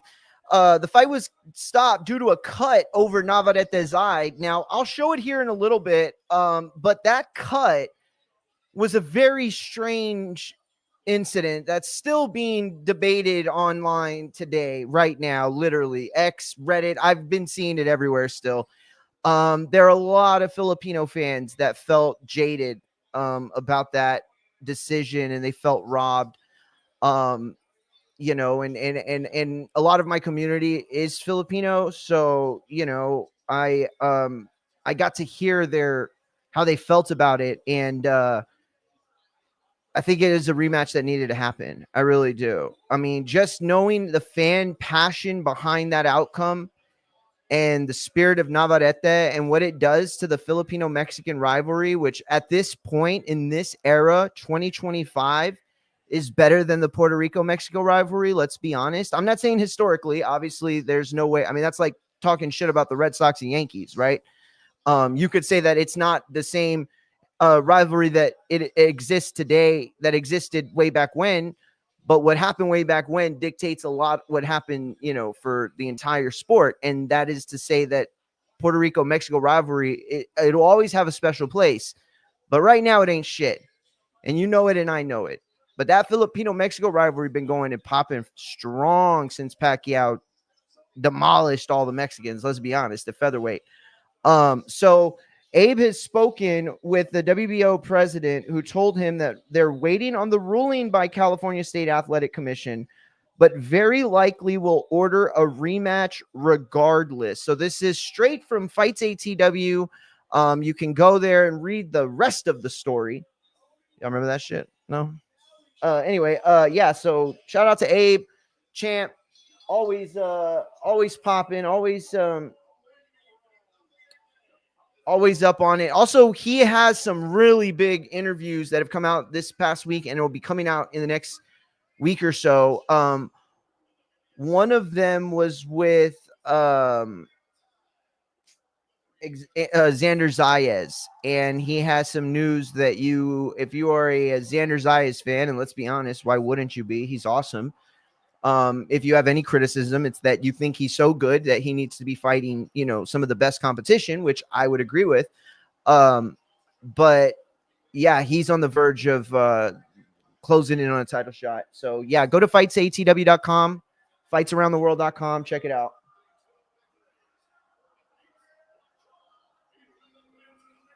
Uh-oh.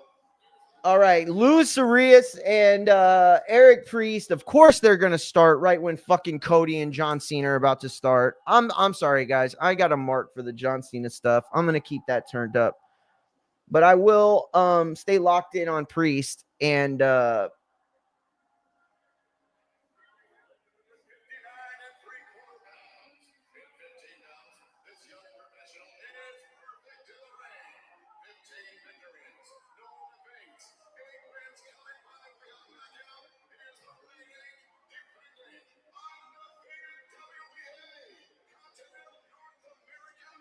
so I'm not gonna embarrass my family member, but I have a young lady, young teenager in my family who told me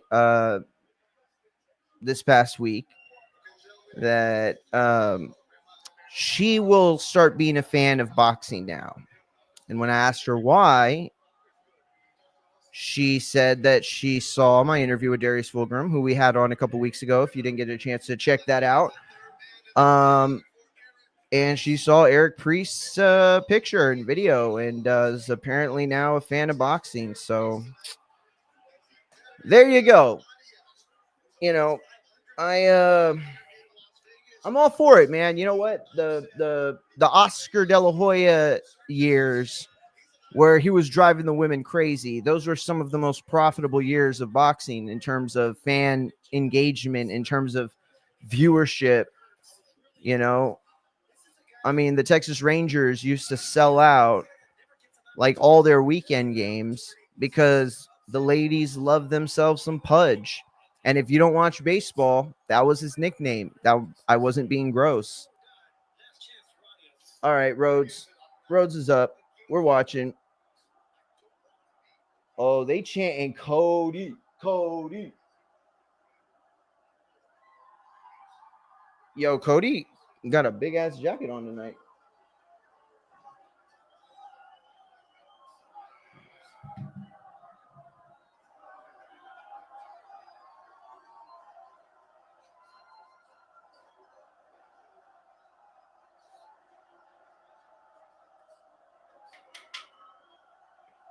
Cody, Cody Rhodes. Cody, Cody Rhodes.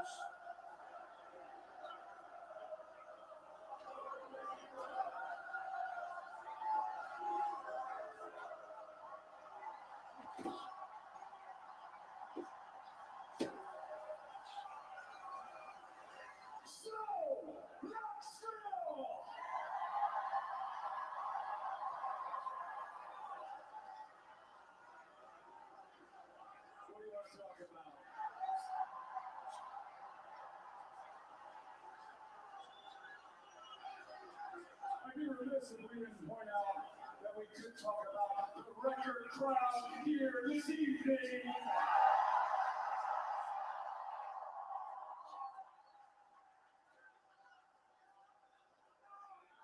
I love you too, buddy. Thank you very much. We talk about WrestleMania 41.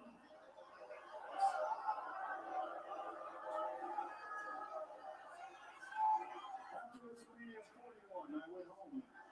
I drowned my sorrows. Might have touched the Tennessee cough syrup a little bit.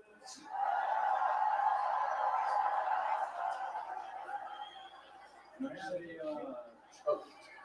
doubtful moment. And I reached out to a friend. Again, doubtful moment. This is a friend who helps me prepare for moments like this. When I'm speaking to a wonderful audience like we have here. When I'm speaking to everybody at home. And I asked him, I said, was I a good champion?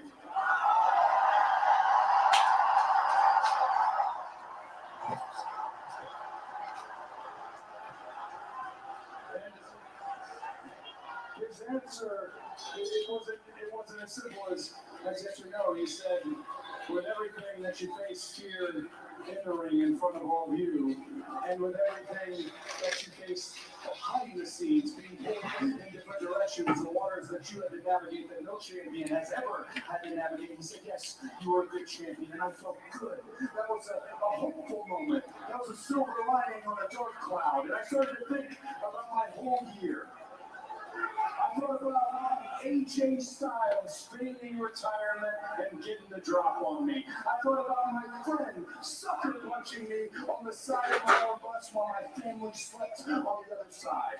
I thought about my boss who pushed me to the absolute limit, who sees something in me that I don't even see in myself. I thought about the final boss. I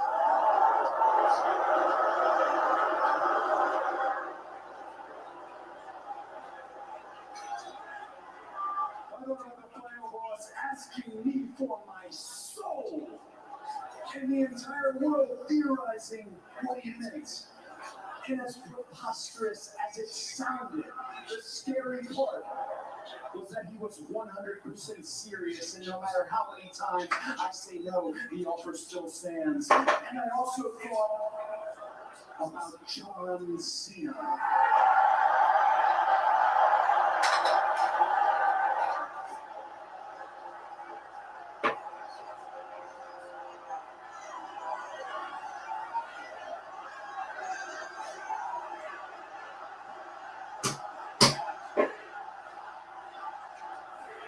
Cena sucks. Bro, was I the only person who took that fucking PBC thing? I know it was already being talked about. I know, there was a lot of chatter online about, what Oscar had meant by working with PBC and Al the other day. But the way he announced it the way he talked about it, I mean, it almost feels like he went rogue, like he went into business for himself.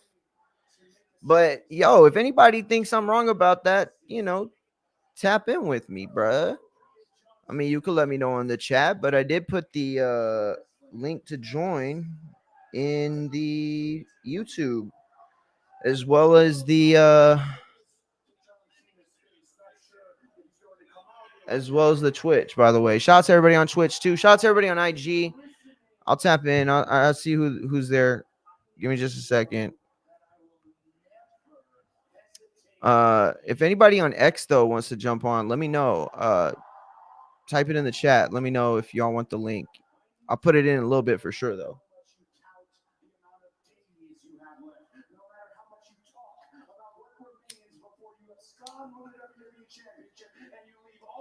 You got to do cardio after you lift.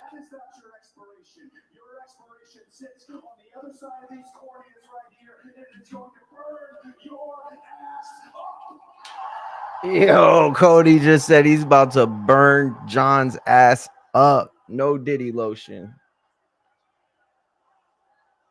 I'm sorry. I am sorry. Guys, it's my first night back on Smackdown.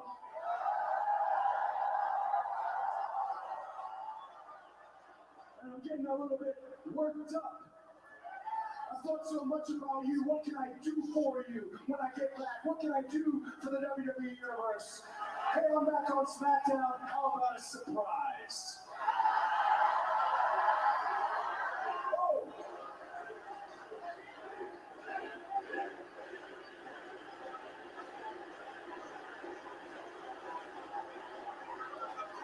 They want him to yeet? Yo, Knoxville is just a fucking town of marks, bro.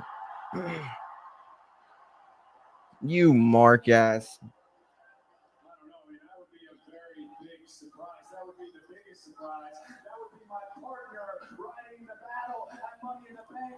And hell yeah, he's here. Ladies and gentlemen. Uh-oh.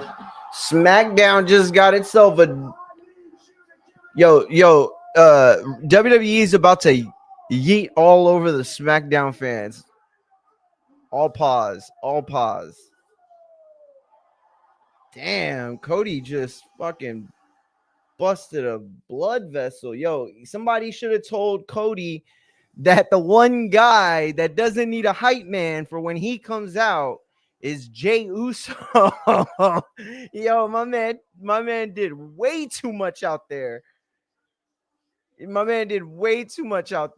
the Yeet Man needed a hype man. What are you talking about, Cody? How long have you been gone, champ? That you thought the Yeet Man needed needed somebody to warm up the crowd. Needed somebody to fluff the crowd's balls to get them ready for the Yeet guy? No way. Come on. That's disrespectful. Now that I think about it. Cody trying to be his hype man. Bro, stop it.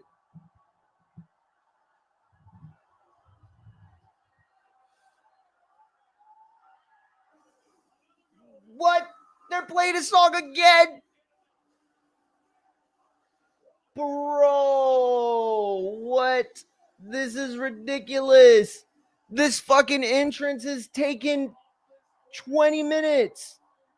They went through a full commercial break and he's still coming out. All right, finally. Damn, John Cena. Fuck.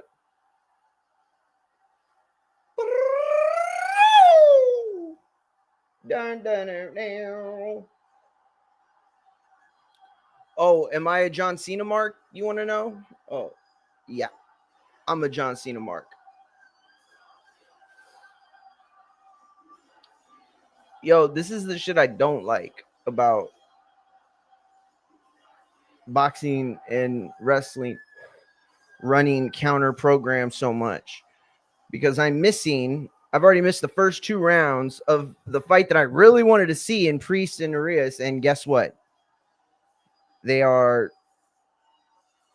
a minute 15 left into the 3rd round, and I'm barely paying attention. Couldn't even tell you who's been winning, although I'd guess Priest, just based on what I'm seeing right now. Ooh, big shot from Arias. He just fucking loaded it up, bro.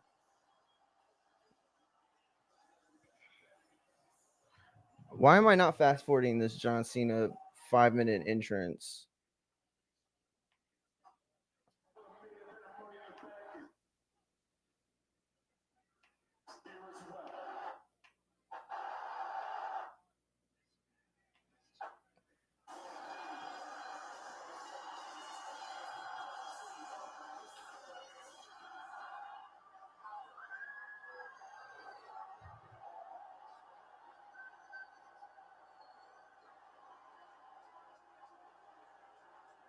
Set two. If it isn't professional wrestling's biggest wannabes. Yo, John Cena just called Jay and Cody wannabes.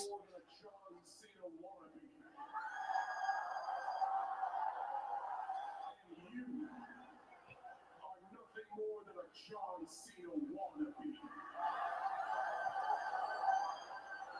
You both wanna be me so bad it makes me sick. You are my Yo, you know how Jay hits him back? Y'all want to know how Jay hits him back? It would be whack though. Actually, no, never mind. I was about to say, yo, if he was like, you're a John Cena wannabe, and then he was like, yeah, you're a fucking culture vulture. Like, yo, that would take it way too far. That would be crazy to do. Yo, John should just start spitting some bars on them right now.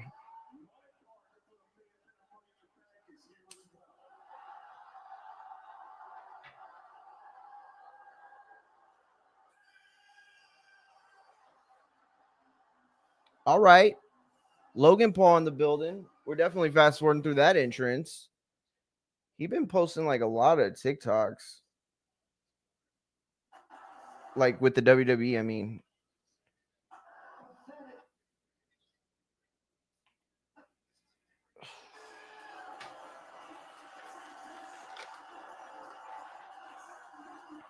All right, we're in the fourth round, 2 minutes and 35 seconds left on the clock. And Priest is leaving that jab. He is sticking it out there, showing it. Riz is a veteran though, man. You're not gonna get him to bite.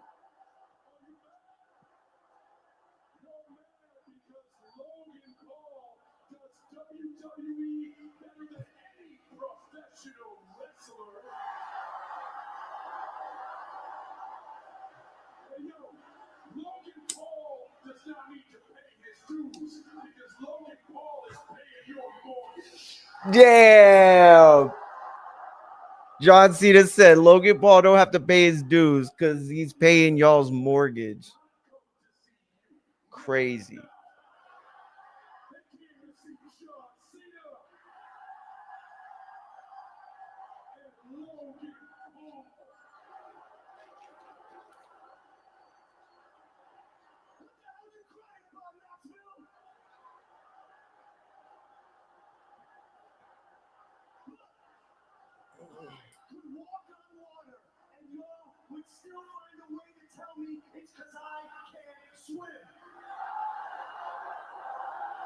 John Cena speaks the language of Logan Paul, and that is the truth.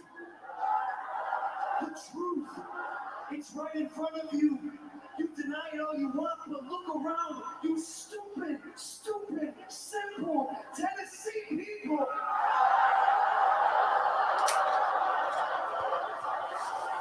This is a moment in history. All of you get to witness the moment that John Cena stood side by side in the ring with Logan Paul. And look, all of you will live long, pathetic, miserable lives. But at least you will get to say that you saw that.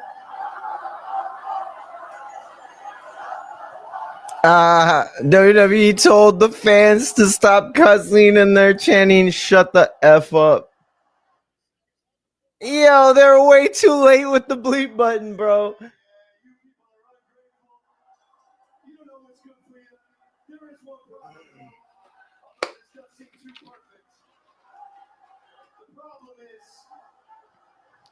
All right.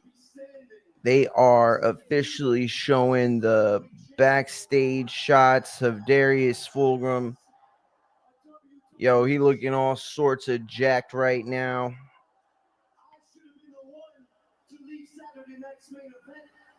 Huh.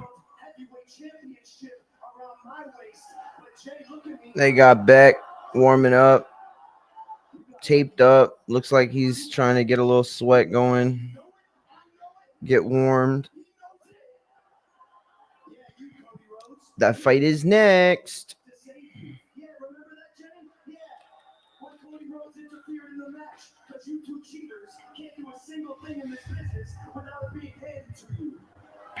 The hell?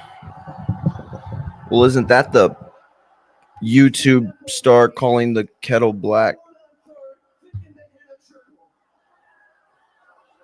All right, Priest is in the 5th round.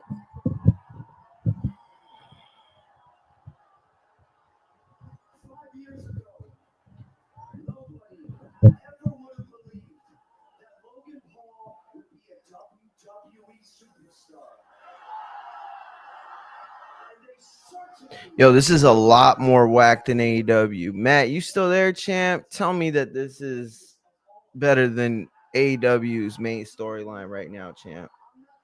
Tell me that. I don't think you can.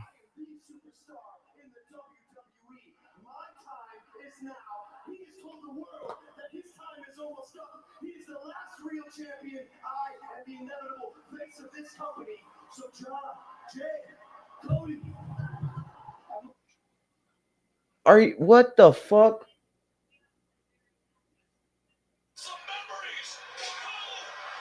Oh, they flattened Logan Paul. Wow, what a terrible ending. Terrible, terrible ending. Well, at least we can put this on the big screen now, right?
Hello?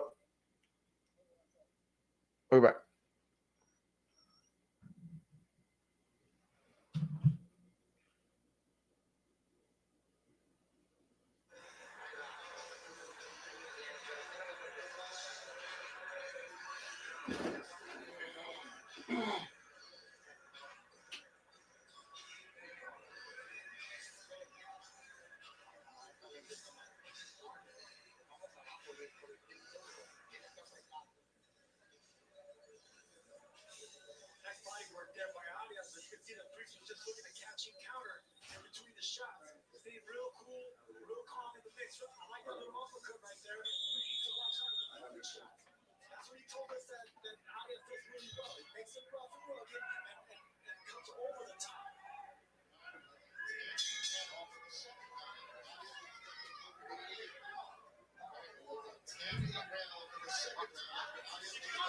This is the toughest fight of my career. Ash, was this the family room TV?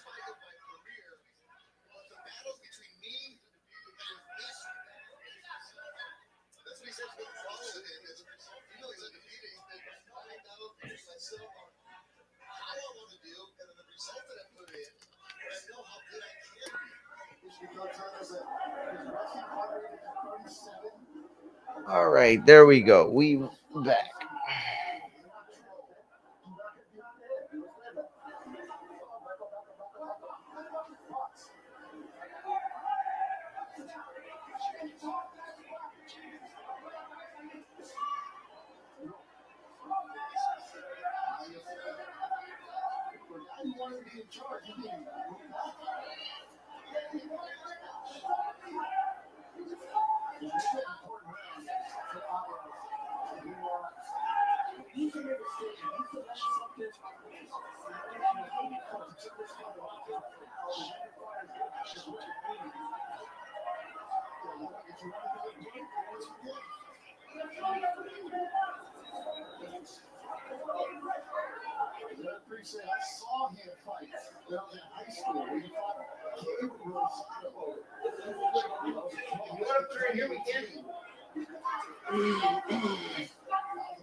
Say hi, Luna.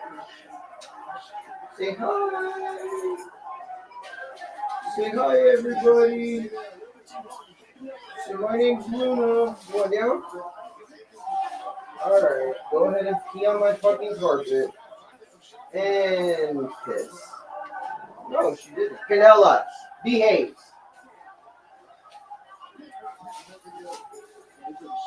Oh shit. I think that's pretty big.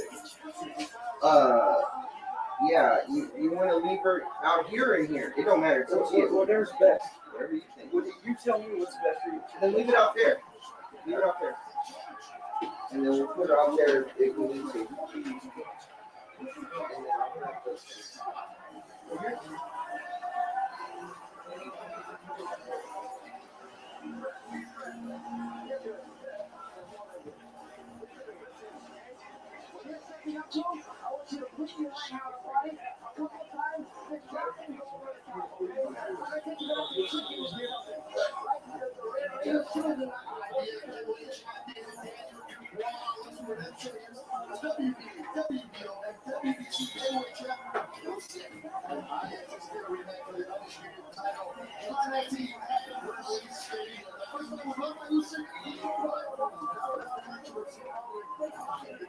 All right, come.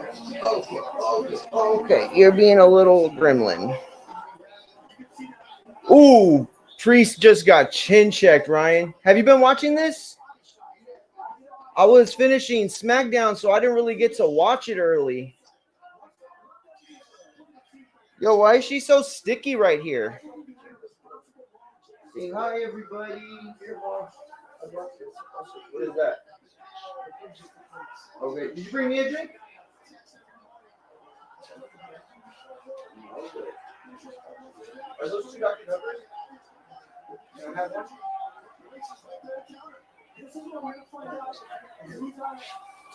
Yeah, you're the man. Come on, Mama. Let's go over here. She pissed. Bro, dude, she's like a little fucking gremlin. Pick her up real quick so I could just take that out. No, don't worry about it. It's not a big deal. This is a washable rug, so I'll just wash it tomorrow. Pick her up so I can take that out. Just sit down with her real quick. As soon as I get out, you can just put it back.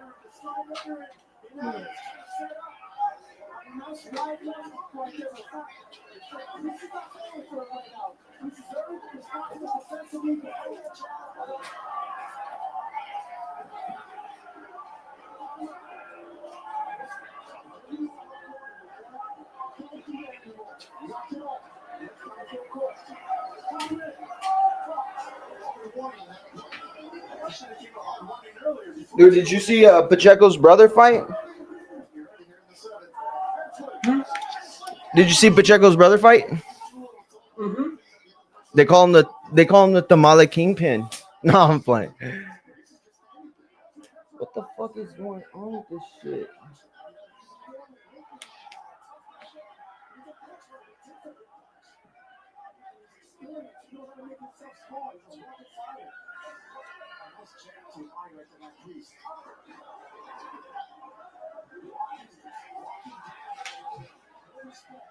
Where's she? Oh, okay, you can put her down.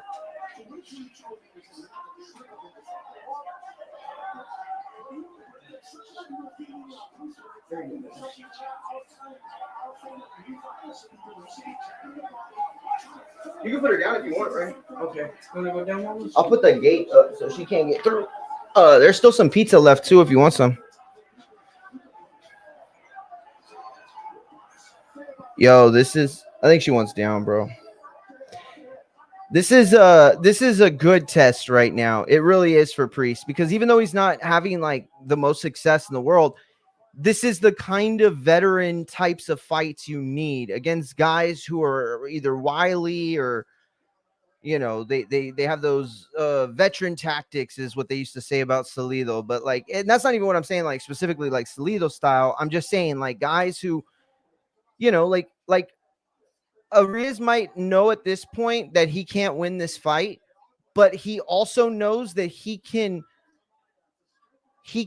put up an effort where he doesn't lose the fight, if that makes sense. Like he doesn't get knocked out dirty, or he doesn't get fucking schooled, right? It's like a non it's like a non-win almost. Like, yes, you got the W, but does anybody remember you that night is the point.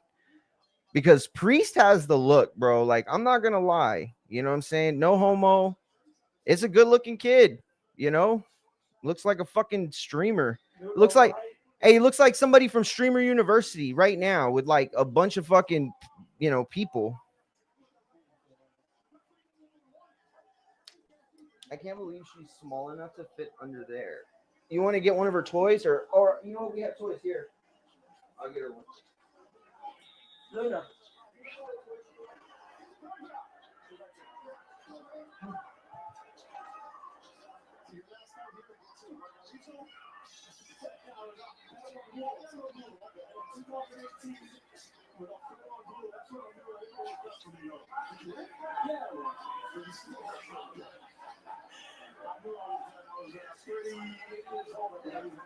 Why do I believe that? She like if they squeeze. She likes this one too. There you go. She likes to squeeze. So, yeah, I saw Pacheco's brother. Yo, you know who looked good? Caden Griffiths. Did you see him fight? No, He was the first kid that fought, bro. He looked good, bro. He's like I wouldn't say skinny. I mean, he's you know, he's got a long frame, I guess. Bro, I heard he threw 9 innings at 71 pitches. That's a crazy pitch count. And dude, he had like 9 Ks. It's not like they were just. Did the Astros win? I don't know. I started watching this. Let me see. I started getting hooray. Bro, the Caden Griffiths fight, I'll show you. We can show you afterwards. And then they showed a snippet of the Showbiz Adult interview with Berlanga. Dude, it was weird. They kissed at the beginning. No, I'm just kidding. They didn't kiss. But I was gonna tell you. Oh shit, you know what De La Hoya said? Yo, he said him and PBC are getting ready to put on one of them 5-on-5s. Oh yeah. You heard about that, right? Yeah, I mean, but that's the thing. The way he said it here, though, like, even, and that's, I said it too. Like, yes, it's been in the, like, it's been one of the worst secrets, right? And this wasn't a formal announcement, really. Like, we didn't learn a date. We didn't learn any fights. Like, all he really said was, like, imagine the fights that we can make, so and so. But then, but to me, the way he's, I know, think about it, PBC and my one fighter, we could make all the fights. But yo, he said though, that like the way he said it, it felt like a shot at Turkey a little bit. Oh yeah. Just because it was like the way he said it, you know what I mean? Like there was like no mention of Dazn, ring, Turkey. Like he didn't kiss the ring at all. You know what I mean? I was gonna tell you, dude, they were fucking telling you shit because online because they were like They were talking about the main event, and they were talking about what's his name? Oh, Main event. oh, Fulghum. They were talking about. He goes, Darius Fulghum, educated, good smile. He's graduated, and he goes. Someone goes, dude, you're falling in love. It's not about that. He was like, and then, but the guy made sense. He's like, actually, when you're a promoter, and It is that. It is that. It's 100% And he that. said, if it's a fight 6-on-6, who's more than likely gonna get it? Bro, when we were on the Boxing Voice, we would like say like, oh, well, what does this kid have? Like early Ryan Garcia, right? We would say like, oh, why could he be a star? Well, if you look aside from the boxing, right, that's got to develop, but that has nothing to do with it. At the end of the day, he's got the smile, you know, he's got the looks. He gives the good interview. You know what I mean? Like he's got a character, a personality, and that's the shit that sells. You know what I mean? Dude, that's crazy. She fits under here. I'm like, yeah. These are the same ones. She was under there, dude. Luna, why does she look like she's been bathing in oils? Because I bathed her, but the reason she's sticky, Moro, is because of that medicine that they gave him. It's like honey. It's so that she's not malnourished because she doesn't want to eat fully still. All right, never mind. You do tricks on command, or you get no food. What are you doing, you little foot biter? Dude, when I was asleep, when she stayed here, I fucking woke up to her fucking sticking those vampire teeth through my socks. Oh, dude, mom has a big ass fucking mark. Cut? No shit from her? Little girl, dude.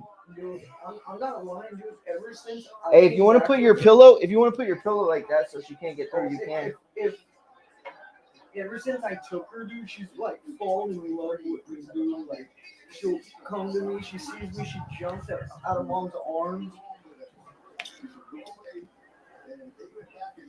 Well, also she stays with me every night. 73 jabs landed for Priest to Aries 20. 214 jabs thrown to Aries 115. What's the matter with you? What's the matter with you barking? Show biz the cream on my face. Dude, did you see Drewski dressed like a white guy? Yes. That was crazy. Dude, does that look like look at her thing? Does it look like Dumb and Dumber? Remember when Harry and Lloyd were wearing those things on their feet? Doesn't that look like where her IV was? Look. Oh yeah. I saw that the other day. Yeah, it's hilarious. That's what I told Ash. She looks like she's wearing Uggs. No, dude, I was gonna tell you.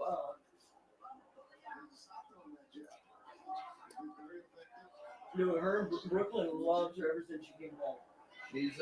She's more entertaining than this fight. Let's be honest. Luna. Floyd's boy fights tomorrow. She's like a little rat that just runs around. Hey, no, don't pick you. She's taking a shit over here. Did she? No. She was trying to. Oh, don't worry, she's taking it right here. All right, never mind. We're not gonna make the community watch you take a shit. Or try. Oh. There, I got it, man. No, right here. At least it was there. Dude, you gotta stop taking shits, man. What I tell you, you can't be taking shits anymore. Are y'all gonna have the surgery to plug her ass? Dude, and then she eats these things. Then she eats the wipes. Bro.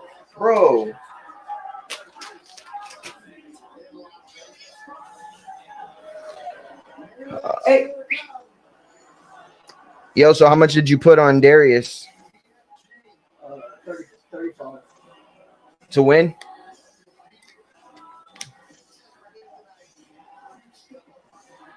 I parlayed it with the Mets. Oh, did you?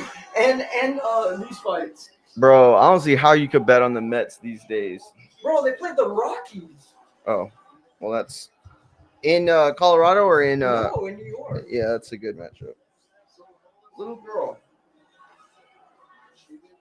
They beat them 5-2 or 4-2.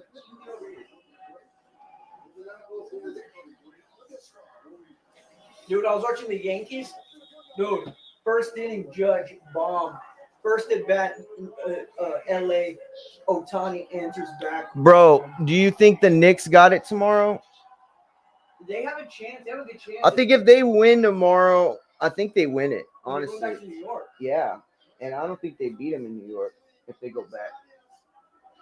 Dude, I was talking to this guy who loves basketball. Dude, he said it. He said it perfect, just like I did. He goes, the Pacers are the only one that have a solid team. They don't have a superstar. They have a solid team. Yeah. A bench that could score. Dude, the bench scored as much as they did last game. The starters. Yeah.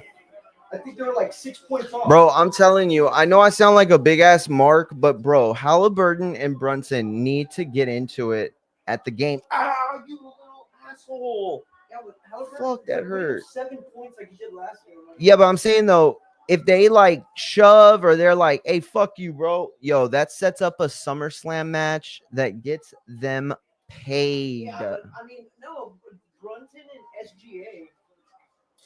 Nah, but Brunson and Halliburton have the heat already, bro. Remember? Oh, Knicks and Pacers also. Yeah, they Hold on, they, I they don't have wanna that be heat. biting your wires. Me neither. Little girl. Man, I wish I had another cage. Oh, I know what to do. Oh, she's playing with the.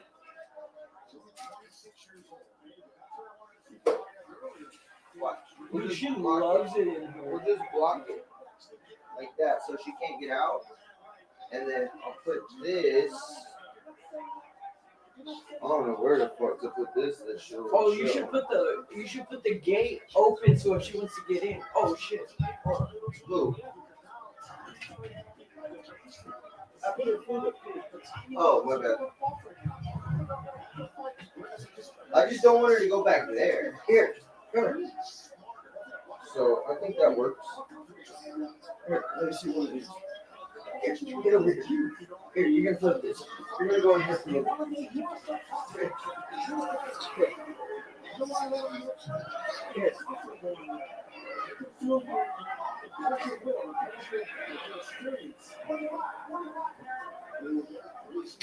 Here. Here. Go to bed. Go to bed.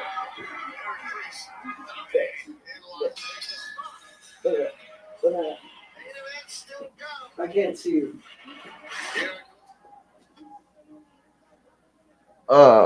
Where did you see the remote? Oh, my bad.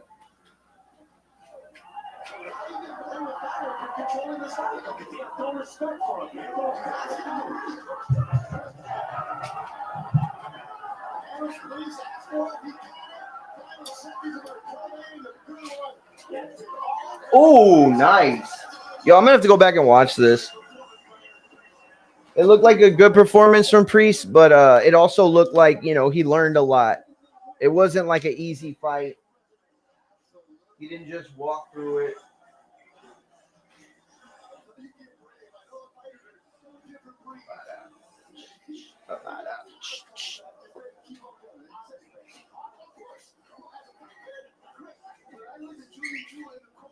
What's the matter? She gotta learn to cry it out. Hey, look, they got the bare knuckle coming up. Oh, look, the Bam's fight's coming up. Yo, and you know what De La Hoya had the nerve to say?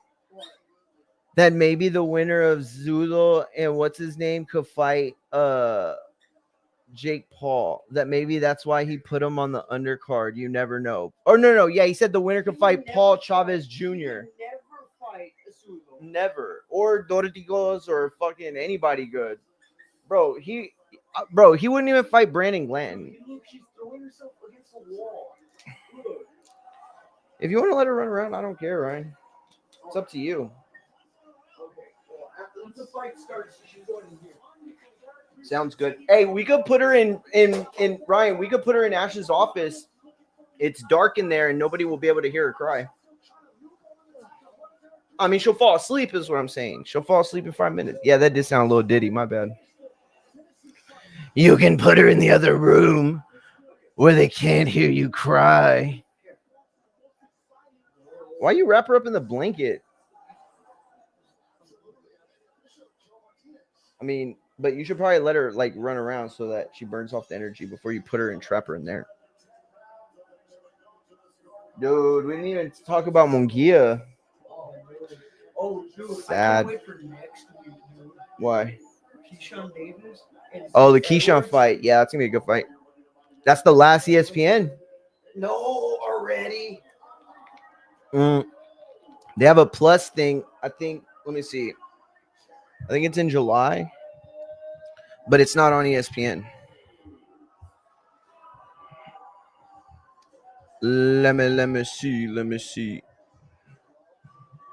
Oh, bro, you saw Rick Derringer died, the guy that wrote the Hulk Hogan Real American song? Did he? Yeah, bro. Alberto Del Rio's actually gonna be in WWE. Though. No, he's not, bro. They hate him, bro. Why you think they're taking the title off of him?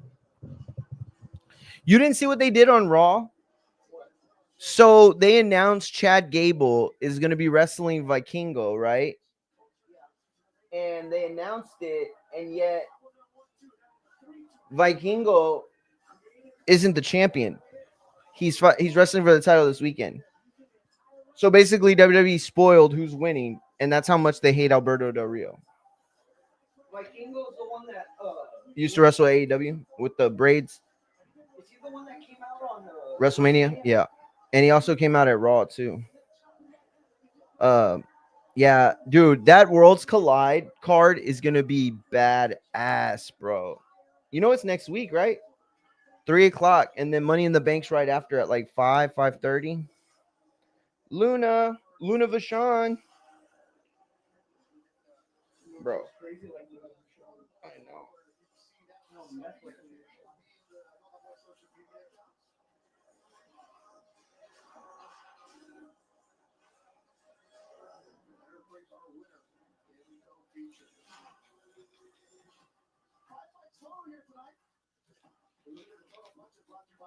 So Priest landed 184 to Arias 133.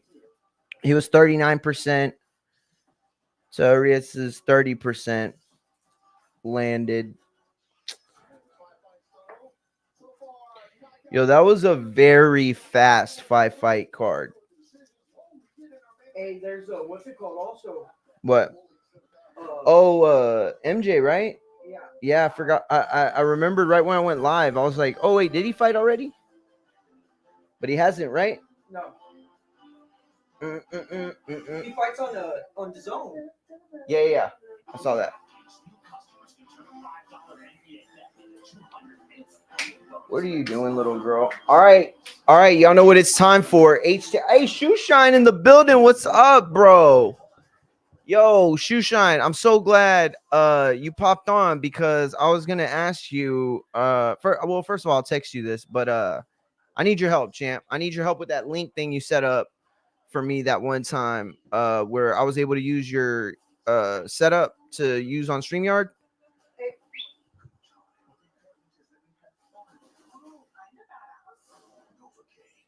Oh yeah.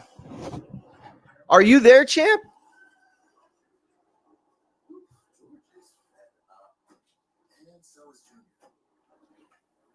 They weren't planning on having to replace their brakes today, but they went to AutoZone, where a friendly AutoZoner, Renee, helps them find a great deal on Duralast. Yo, shout out Shoe Shine. He said this is a good test for Priest, and he was definitely right. Yeah, he talked about Mungia popping. What did she do? Oh yeah. Here, just use the pillows to block it.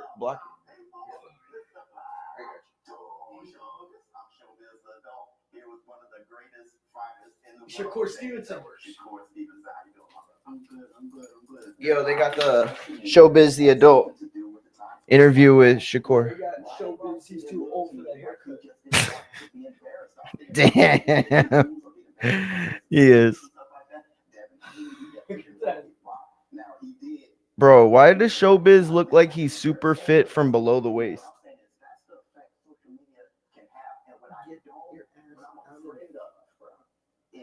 I don't want you influence to where you get out your style after smug with damn Zapata. Showbiz looks like he got like 3 different body parts from 3 different people. I'm coming in there to win, regardless. So whatever's going to get me to win is going to happen that night. I'm not worried about. If I slug with him, I felt the need to slug with him. I felt that he ain't really cracking like Is he like a messed out Chris Tucker? His pace ain't as crazy as A little bit, sure. Yeah. Then I made that decision. Crazy myself, ass a conscious Chris Tucker. decision, but I'm coming out victorious, bro. So if I have to punch and A younger? sustain, Mhm. whatever I gotta do to win, I'm coming out victorious. I guarantee with everybody with me. No matter who you put in front of me, there's nobody that's gonna get in there, hold my hands gonna hurt, and I'm not just gonna fight. If I got to and I gotta get in that bag to make sure I come out victorious, we come out victorious. And That's what be genuine. If we don't bring up the elephant in the damn room. Cool. Brother, you blocked the hell out of me. You didn't just block me, bro. You blocked the hell out of me. And then I got paid. And I blocked your back. I was watching. You saw that? I blocked you on Instagram. The fuck, bro? That's what y'all thought. Oh, she can't get back through there. That's what they thought was gonna be the like big. Everybody was gonna run to go watch the interview.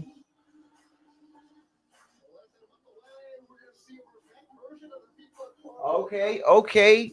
Shout out to Shoeshine, gonna be in the building for Plant tomorrow in Resendez. I think it's a sleeper fight, honestly. I mean, I'm not saying it's gonna be a great fight. I just think it's a better fight than people shitted on it because they wanted to see Plant in a bigger fight, but they were too harsh on it. Yeah, Shoeshine, we I'm gonna hit you up, bro, because first of all, I wanted to book you for next week, but second of all, yeah, I need your help on how you did that eCam shit. You know what? I just realized Ness never hit me back.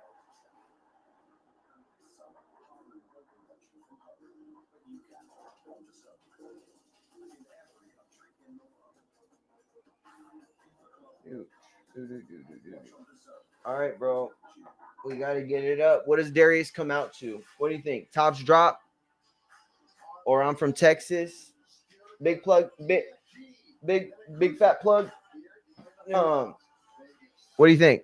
What do you think Darius is coming out to? I don't know. Yo, what if he fucks the game up and comes out to SPM? That would be crazy. This is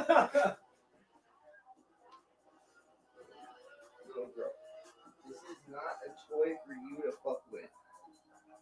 You come over here and you stay over here.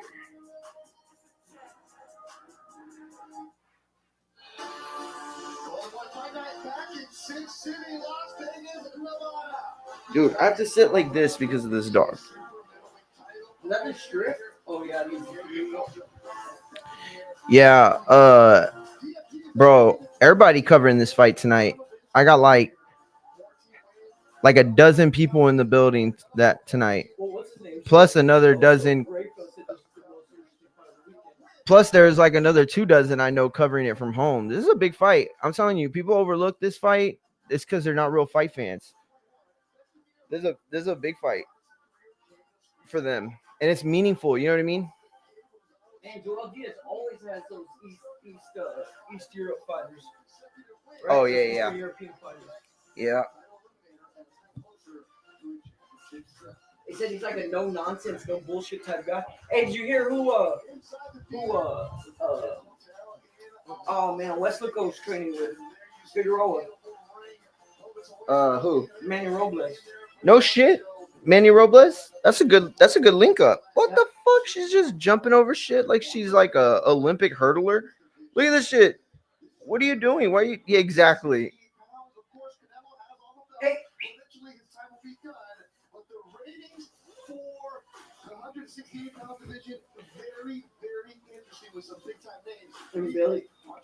Yeah.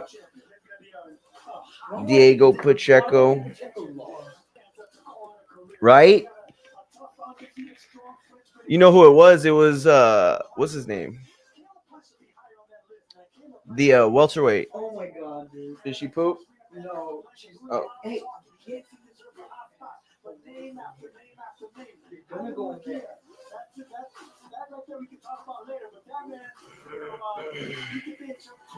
Yo, Lester Martinez is overlooked too. Or I don't know, overlooked. I didn't mean that. I meant like untested. He wants to fight back. He wants to win. Or the no contest at least. Yikes. Uh-oh. DFG.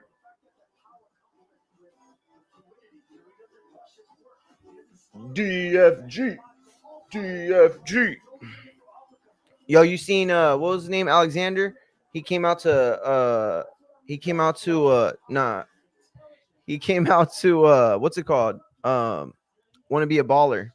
Not I said yeah, Joshua Edwards, I meant. Did I say Anthony Joshua? Yeah. My bad. Oh wait, what am I doing? What? He went to A&M. Oh, I forgot he did. That's right. Yeah, Prairie View, yeah. They wanted him to play basketball and track when he was in school. He's got a great story, bro. Very, very good story.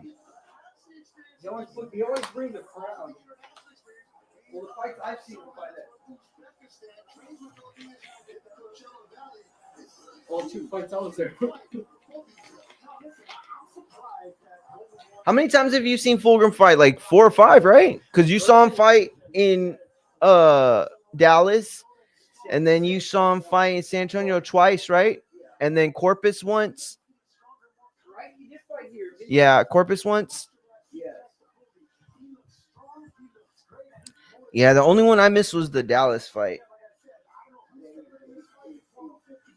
But I like his story, bro. Like he's a good kid, you know what I'm saying? Like in this era of like fuckboy, like, you know, clout chasing dipshits, here's a dude who's like, yo, I'm gonna put in the work, you know what I'm saying? I'm gonna utilize my abilities and I'm just gonna go for it. Like, yo, that's real deal shit right there.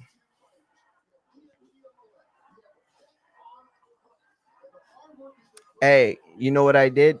I didn't tell him. I didn't tell Darius, but yeah, I just a real quick. I didn't want to bother him or nothing, you know what I mean? I just wanted to make sure he knew that, you know, the show's behind him, you know what I mean? The community, Texas, we're all behind him. And so anyway, I made the show for the interview with him. I already titled it.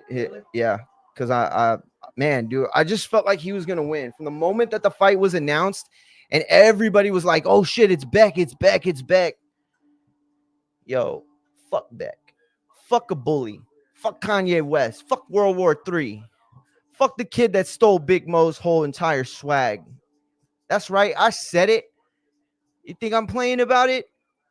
Yo, are you paying Big Mo's family, ripping him off like that? Hanging out with Neon?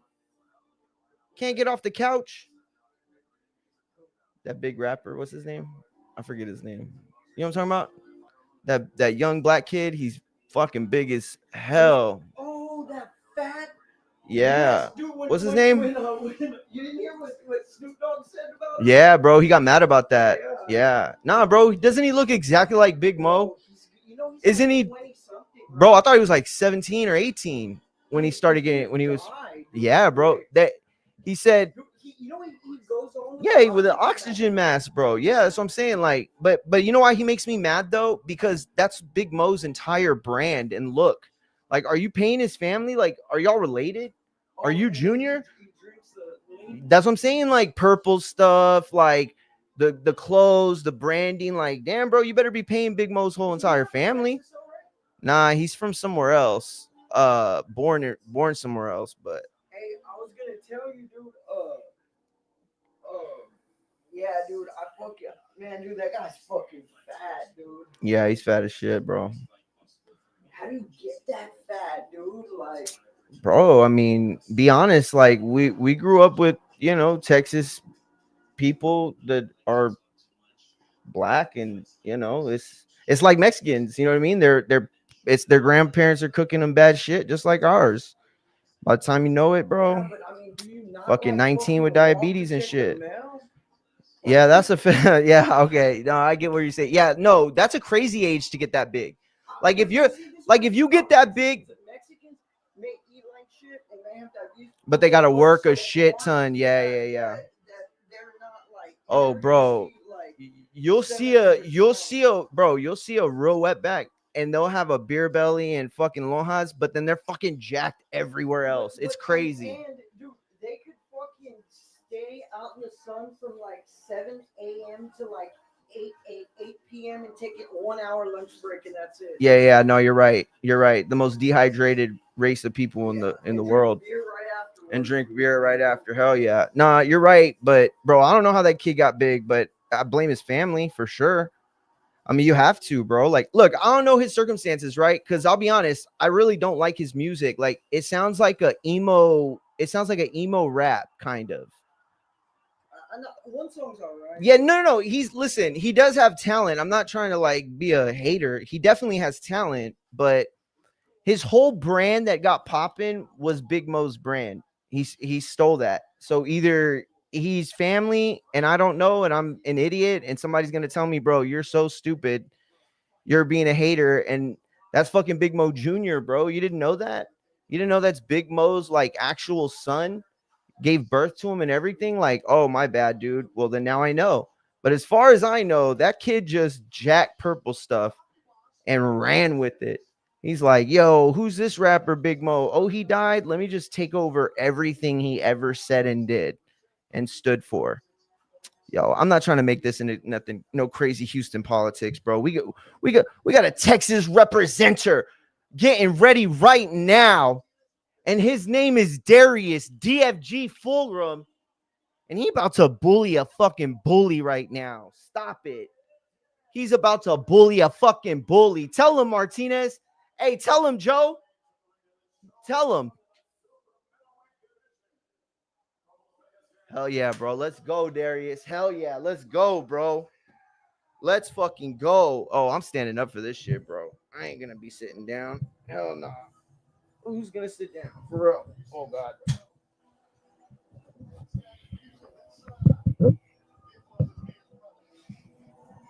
The Diaz brothers.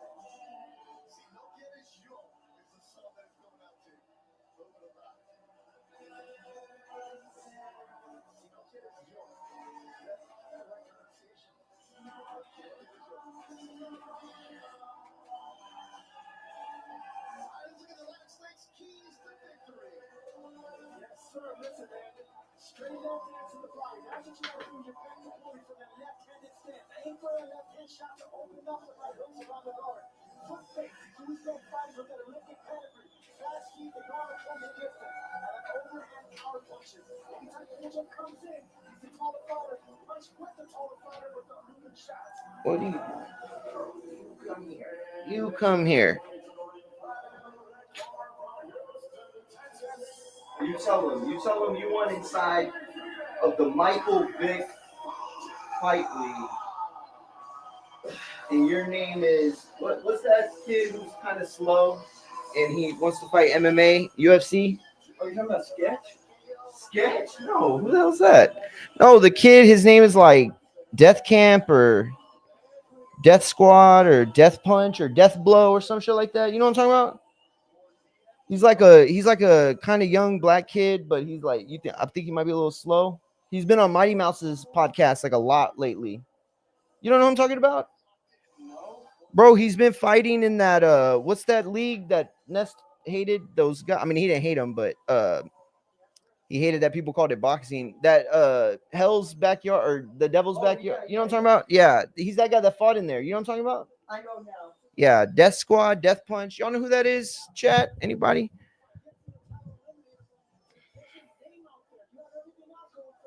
I'm gonna roll it.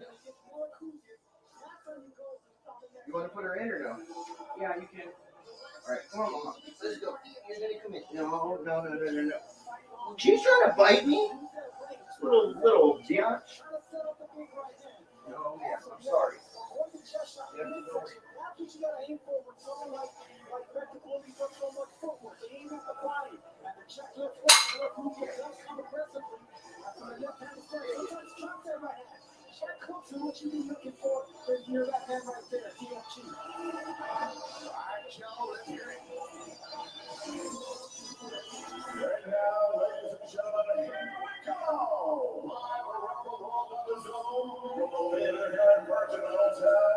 Entertainment capital of the world, Las Vegas, Nevada. This is the main event. 12 rounds rising in this WBA super middleweight title eliminated. It is presented by Oscar de Leon's Golden Boy Promotions. This time in association with World of Boxing. Sponsored by BetOnline, your online sportsbook experts. AutoZone, get in the zone with AutoZone. And Riyadh Season. Sanctioned by the Nevada State Athletic Commission, the executive director in attendance, Chip Bowman. And the chairman, Dallas Hall. The WBA supervisor in attendance is Juan Diaz. Your great judges scoring at ringside, Tim Cheetah, David Sutherland, and Steve Weissel. And inside the ring, your referee in charge of the action, Thomas Taylor. And now, ladies and gentlemen, the judges are ready, the fighters are ready, the boxing world is ready. Las Vegas, let's go!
Hell yeah, bro. Let's fucking go. Let's fucking go. Hey. Let's go, Darius. Let's fucking go, kid. You're built for this.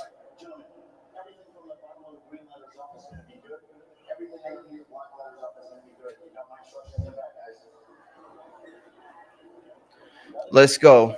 Let's go. Texas, stand up. Let's go.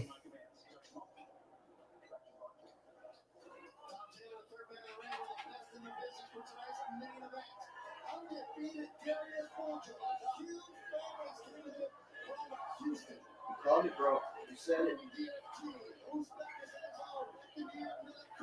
Let's go, baby. Let's go.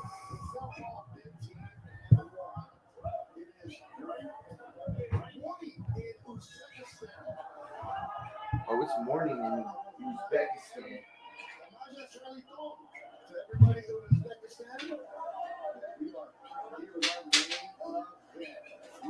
Oh, nice jab. Darius? Let's go, baby. Let's go. Let's go.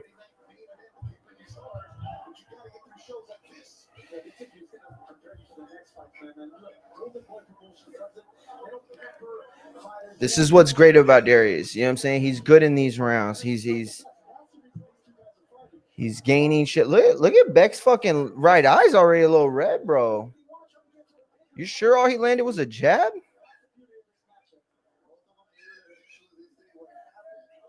Yo, Beck slipped that pretty nice. Beck slipped that pretty nice.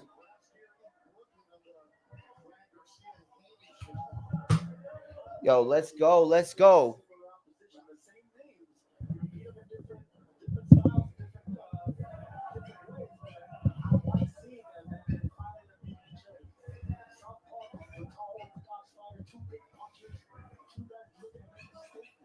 Come on now. Time to win it. There you go. Time to win it. Time to win it. There you go. Just take the sequences. Take the no. A falling away shot to the body ain't hurting nobody, champ. Yo, why does Beck's fight stance like a cholo that's about to throw down? He's like,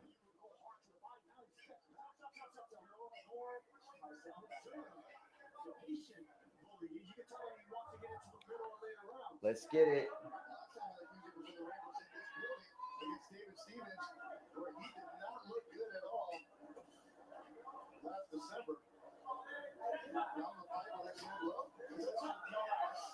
Oh.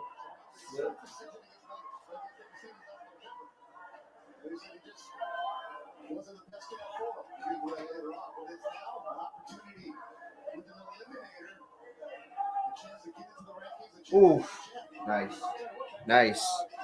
Had a kid, Darius. Let's go. There it is. There it is. Nice left hand. That landed. That was the most flush shot landed of the round so far. Didn't hurt Beck, but it definitely landed.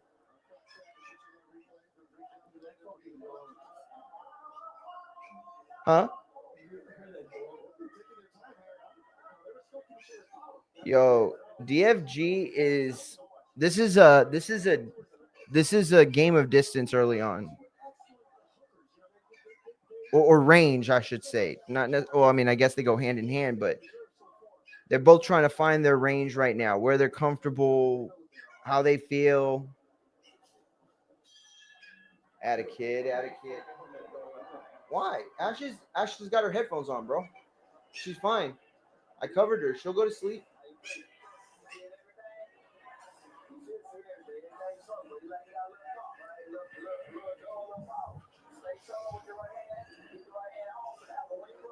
Oh, I got you on the replays.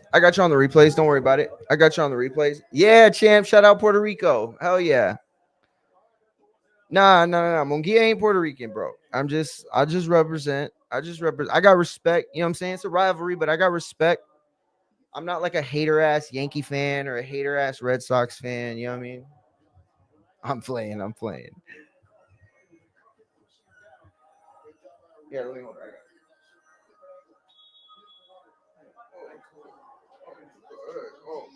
Okay. Say, let's go. Okay. You better behave. So he was Ocho's primary scoring leader.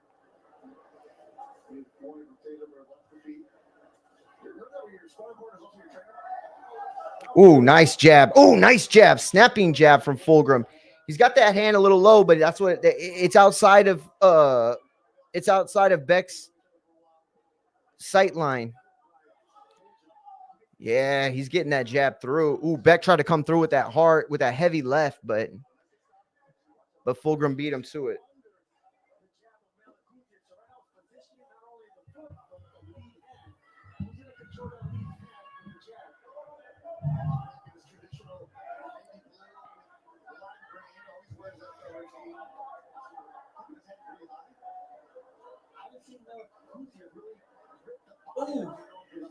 What did he land? Body shot? Yo, Beck keeps trying to throw that looping right. That's like it's like he tested it out in sparring or something. Like he had sparring partners that were that height, and like he knows exactly. I mean, and don't get me wrong, he always keeps that elbow up when he throws that shot, especially when he leads with it. But it looks awkward though. It looks like he's trying to land a specific punch that he's worked on.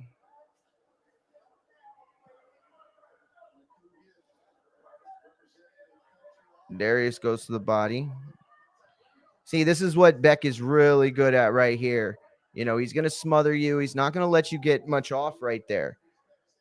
You know, he's going to try to get what he can. He's going to rough you up. He's going to try to muscle you. But Darius is doing a smart job. He's utilizing different ranges right now. He's showing him I can go inside with you, and I'll throw, and I'll use my long arms to reach around and punch you in those fucking kidneys. Or I'll hit you from the outside. I'll use a stabbing jab, maybe even a step-in jab, and close the distance. You don't know which range I'm going to get you from right now. That's what Darius is trying to set up in Beck's head. But Beck is a bully. He is a real-life bully in the ring. And he don't give a fuck about that. He just missed with a big left, though. Yo, camera guy. Yo, truck. Dazn is taking L's in the truck tonight, bro. Couldn't see shit in that exchange. Ooh, Beck lined him up, but he missed. Darius was just off to the left. And that lined up. Beck, the bully left hand, was just off. Ooh, Beck went for that dirty, dirty body shot. That one where he gets nasty with it. But Fulghum is feeling himself now. This is a successful couple rounds for him. For sure. For sure it's a successful couple rounds because he has not allowed Beck to establish his game plan. Yo, Oscar with Tio. No, it's not. Was this the Darius Fulghum versus Beck the Bully? And the poster tag was fuck Turk, because this shit is crazy, bro. Oscar's doing all sorts of, he's shooting all sorts of subliminals tonight, bro. Crazy. You can let her down, bro. She'll be fine. Oh, let me.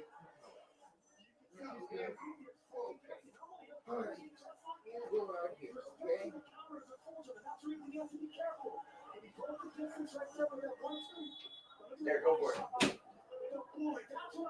Here, I'll block this whole thing so you can't get out.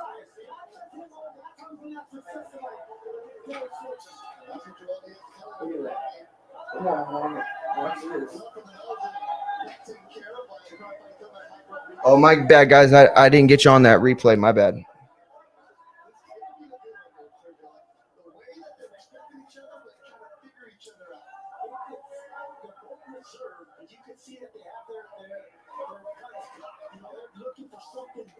Oh.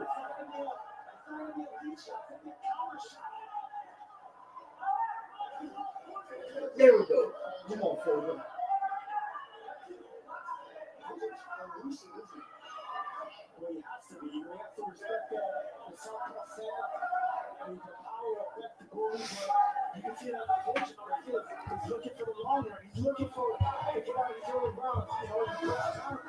Let's go. Come on now.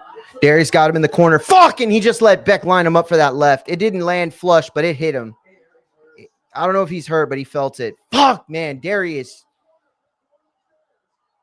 He got lined up. That's what happened. He got lined up. Yeah, but Beck had been lining him up for that shot the whole time. He just, every time he threw it, Darius was just off. He should have been. Oh, fuck. Beck just landed another left. Fuck. And now Darius is retreating. He's holding on. Beck is now trying to muscle through.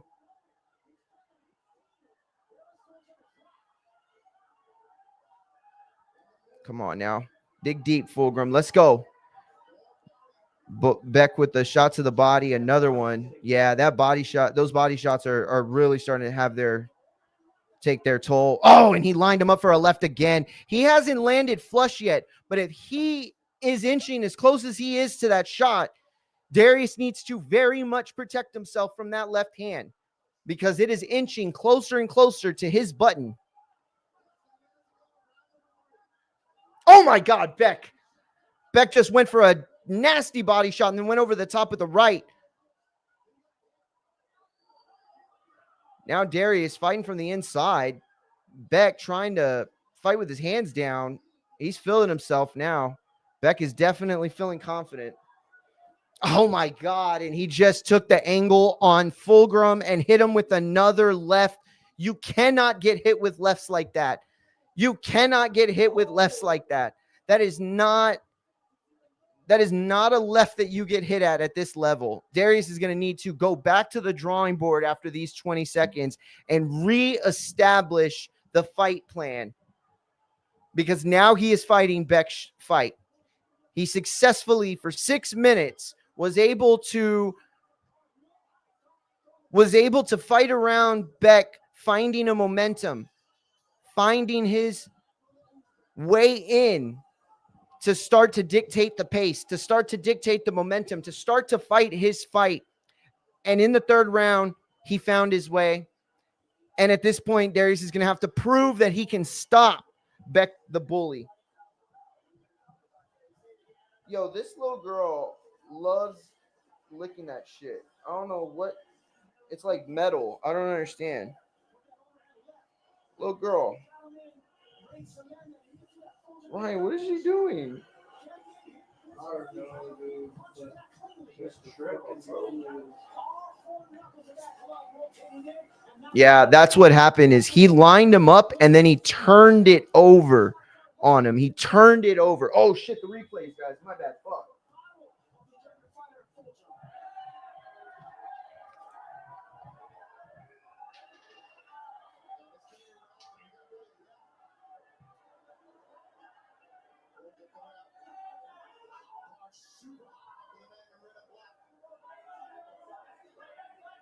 Oh, damn it. Beck just landed. Oh, my God. Beck with another left.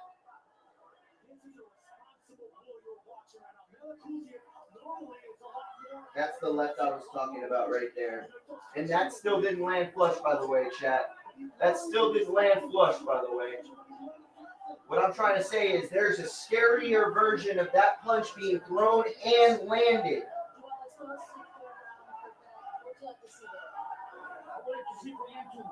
If Darius did anything well right there, he showed that he can survive those moments. But that's not enough to take home a win. He is going to have to reassert his game plan. Oh, a nice right hand from Darius. Lined up Beck perfectly. Beck is now crashed into the middle and is holding. And Beck does that so well. The moment he feels the momentum slipping from him, the moment he feels, God damn it, Darius, keep your fucking hands up. Darius started to feel himself a little bit. That's okay. That's okay.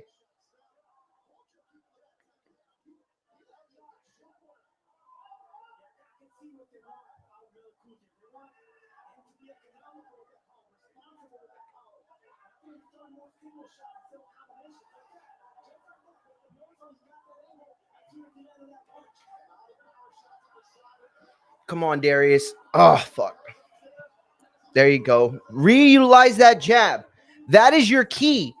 Mix in some body work. You got to get in and out, in and out. Don't stay in his range. Darius now fighting with a high guard. He keeps going back to this high guard every once in a while. I don't know why. It feels like it's a confidence thing or a lack thereof when he gets too close to the range. See, look how he's snapping back. You see how he's snapping back? It's because he's recognized the range that Beck is finding success at. Darius is a smart fighter, just landed a big right hand, and Beck is crashing in. Now a big right hand to the body from Fulghum, and he is really starting to showcase in this round. He has now taken the one-way momentum from Melikuziev. If he's not in control of this fight, he has at least taken the control away from the bully himself. And now Darius underneath the shot, and now he moves away from an uppercut. 3 big punches in a row that Darius has been able to duck, dodge, and dive out of the way. And then he lands a nice, beautiful jab, and then a 2-piece just to go. And then he rocks him with a right hand off of the counter. Darius has just run. Darius has taken the round back. We have a fight, ladies and gentlemen. We have a motherfucking fight.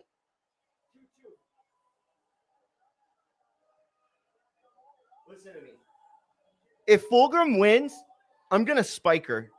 I'm going to spike her into the ground, right? Celebrations. Here, go the rest of the Oh, shit. Replays. My bad. Fuck. Look at this. Look at this. Look at this. Darius started feeling himself right here. Catching him. Movement. Look at that. He misses all these punches back. And these aren't even the big shots that he tried to hit and missed. Yo, the truck is taking L's. Why is that the last clip you showed? Of all the highlights you could have gone to. Oh, that was the end of the round. Yo, my bad. Oh, sorry. That was at the end of the round. No. This is like way farther behind. This is like way further behind. No, it wasn't. It was Yeah, look. Yeah, but look at what they Oh, showed. yeah, look. There we go. It's the replays Yes, there. Look at the replays they showed.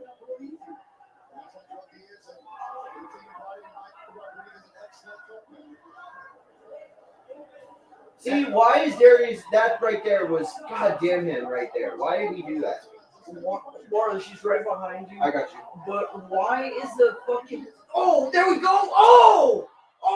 Fulghum just lands a shot, and Beck buckled. I Two thought shots. Beck buckled with those 2 shots that Darius landed. He might not have, but he definitely had to regroup.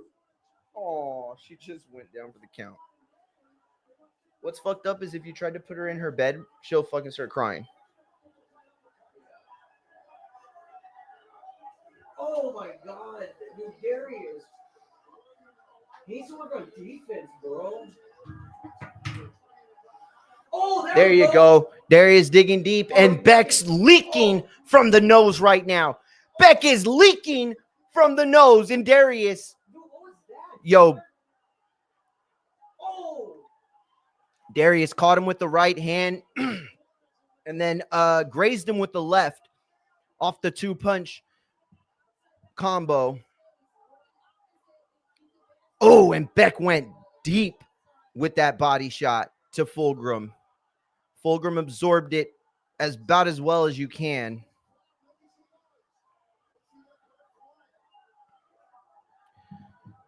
Darius now. Ooh, and Beck tried to go underneath with an uppercut. Oh, and Darius hits him with an open left. Beck just gave him that shot. Beck is looking a little winded, but I don't know if it's that he's stamina-wise or the nose may be broken or his breathing may be obstructed because he is starting to look a little bit winded.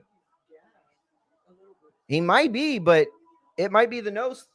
It might be his inability to take in oxygen because that could fuck you right now in a fight like this. Oh, Darius went deep. Taylor, get the fuck out of the way, bro. Damn. Yeah, bro. Why don't you go back on Grinder?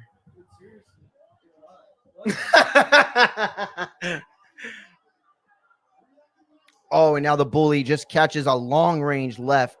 Oh, and another long range left, like Curry from way beyond the arc. Oh my God, Darius, how do you let yourself get hit with that left? Jesus Christ.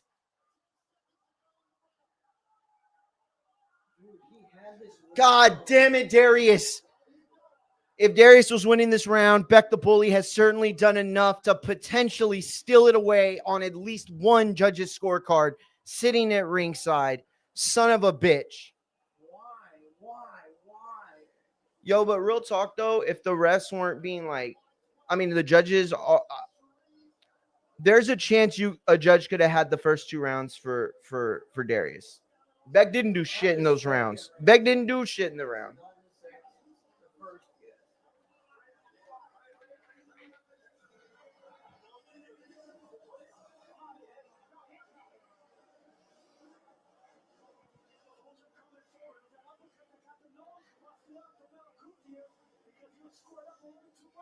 Damn, my fucking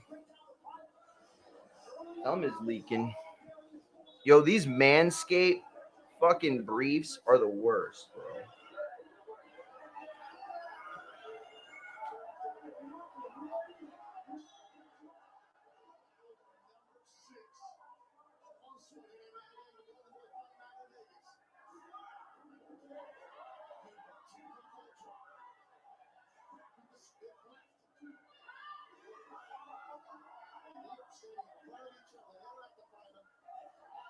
So this is Darius right here putting together really nice work with the body shot, but you're going to see him leave himself exposed for that left hand right there. Oh, no. That was the end of his sequence. Oh, they didn't show it. Never mind.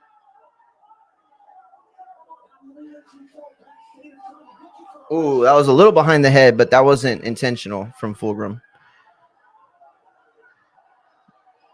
Darius seems to be comfortable enough in that range. I don't think he should be. I think he's a little too comfortable in that range. And now he's in close, and he is laying in body shots, and he finishes that infighting sequence with a right hand. Wow, what an infighting exchange.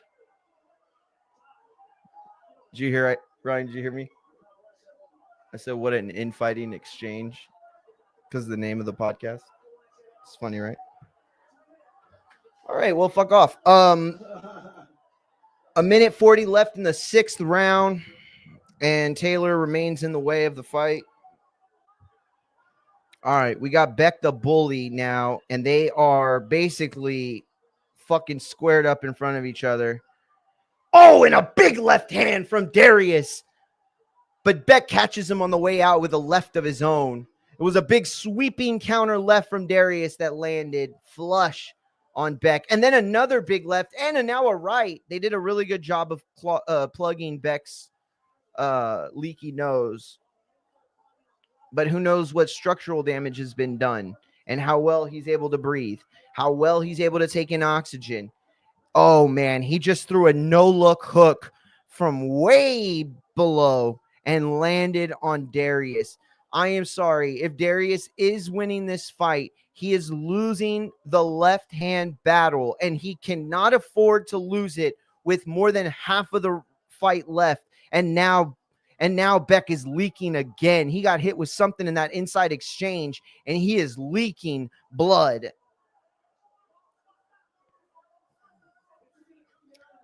If the judges are going to go at all on looks throughout a round, right now, Beck absolutely looks like the loser. Blood on the face, covered up, being hit with shots here and there, just being tattooed on the face. He's red.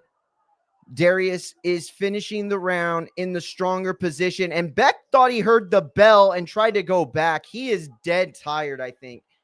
Maybe not. Maybe not. Maybe again. Maybe it's the breathing. The fight is really getting interesting now, guys. Wow. This could go either way, I think. Still, you have to assume that Beck is comfortable in this fight, assuming there is no structural damage to the nose and the breathing is still.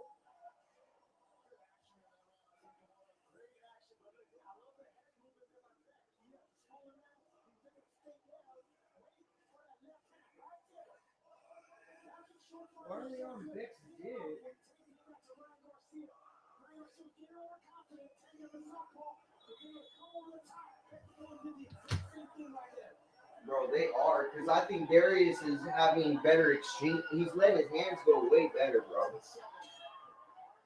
Shouldn't pee on this, right?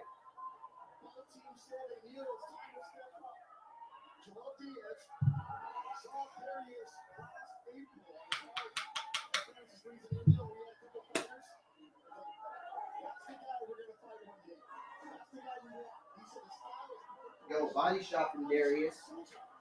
Oh!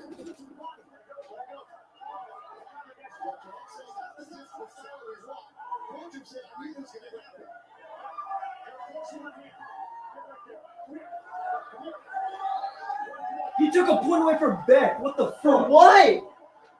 He took a point from Beck. Oh my God. Taylor has just inserted himself into the fight for no fucking reason. And this is like the 5th time.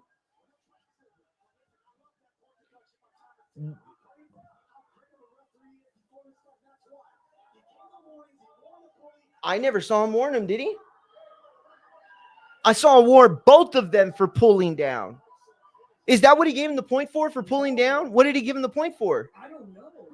Wow, dude. I'm not going to jump to conclusions then. I didn't get to see it. I thought he gave him the point for pulling down. Fulghum needs to win this fight, this round now.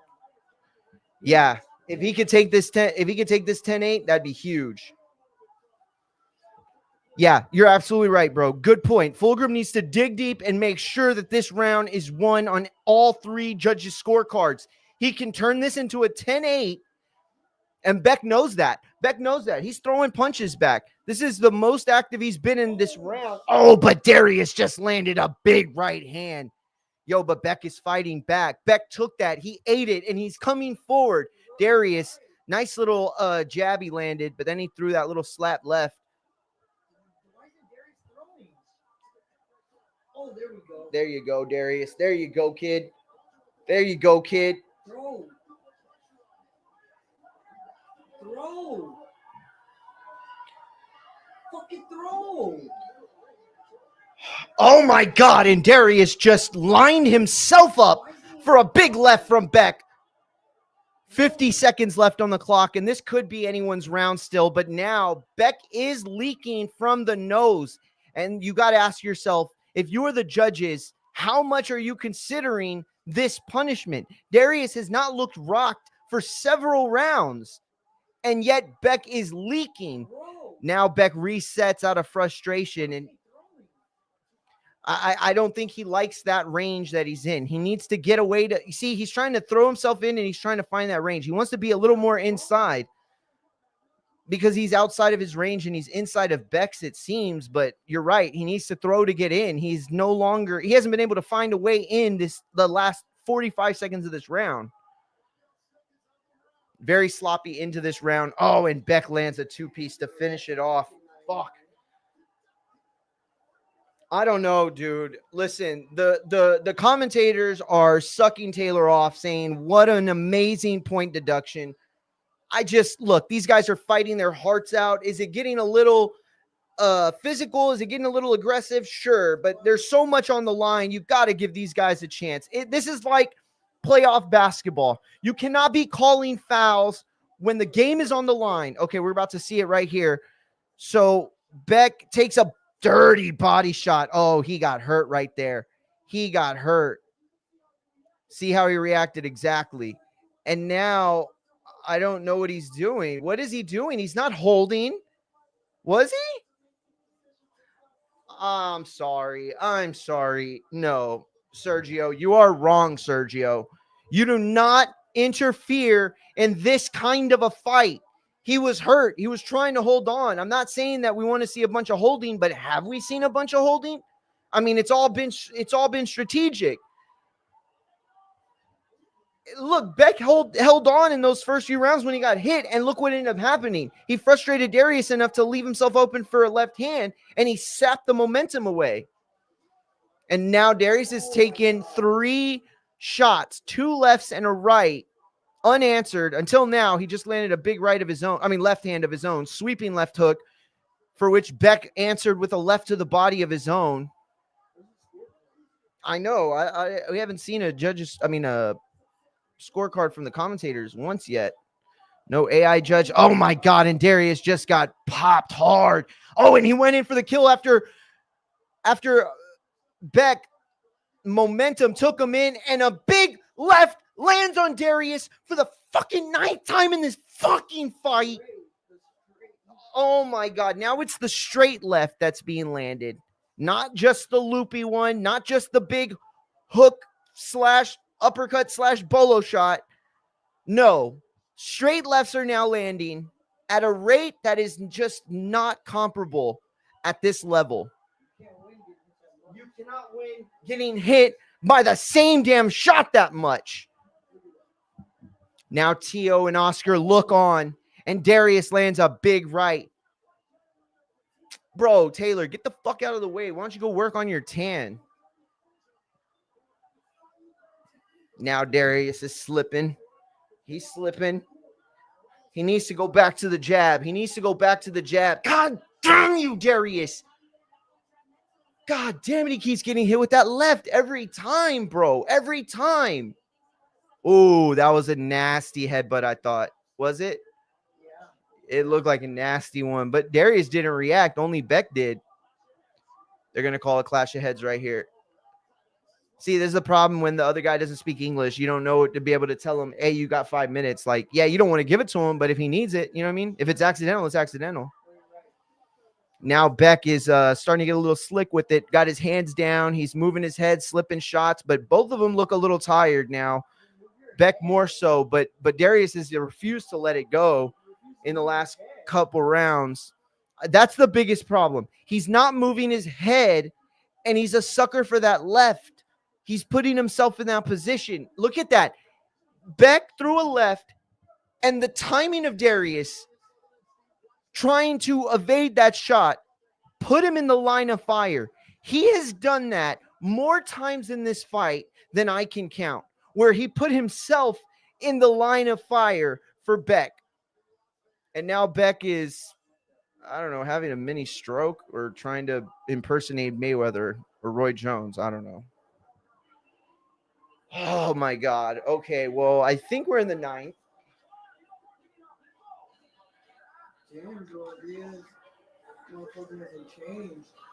Bro, Joel is just bitching Beck out right now.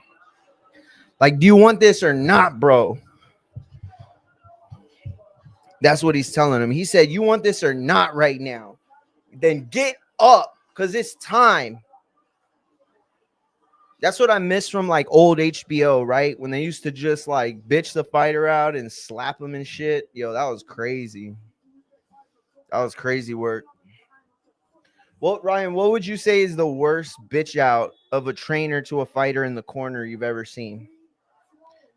Kirkland and what's her name? That one, or you know what? The quiet man also would get Henry Reese. Oh, yeah, Henry. Reese.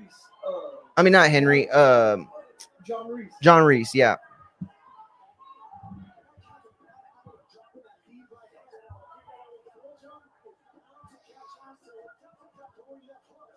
Yeah, but they're both doing that, Serge. I don't think you're really seeing the fight script for what it is. Uh-oh. Darius wobbled a little bit, but I don't know if he was just off balance or if he got hit, but it's not looking like a hit because he is now piecing up Beck from the inside. Little shots here and there, but he is definitely putting in the work right now where Beck is just allowing it to happen. Oh, and now Beck's just getting slapped around with combos left and right. Yo, Taylor, get the fuck out the way. Oh my God, Darius just landed a big left hand and Beck was hurt. Beck stumbled.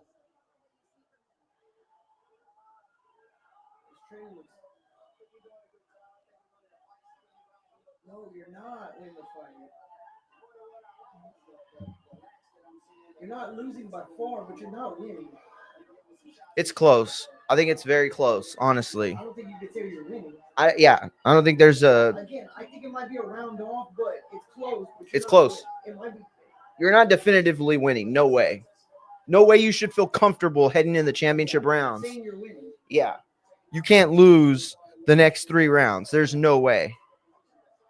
What the fuck is going on?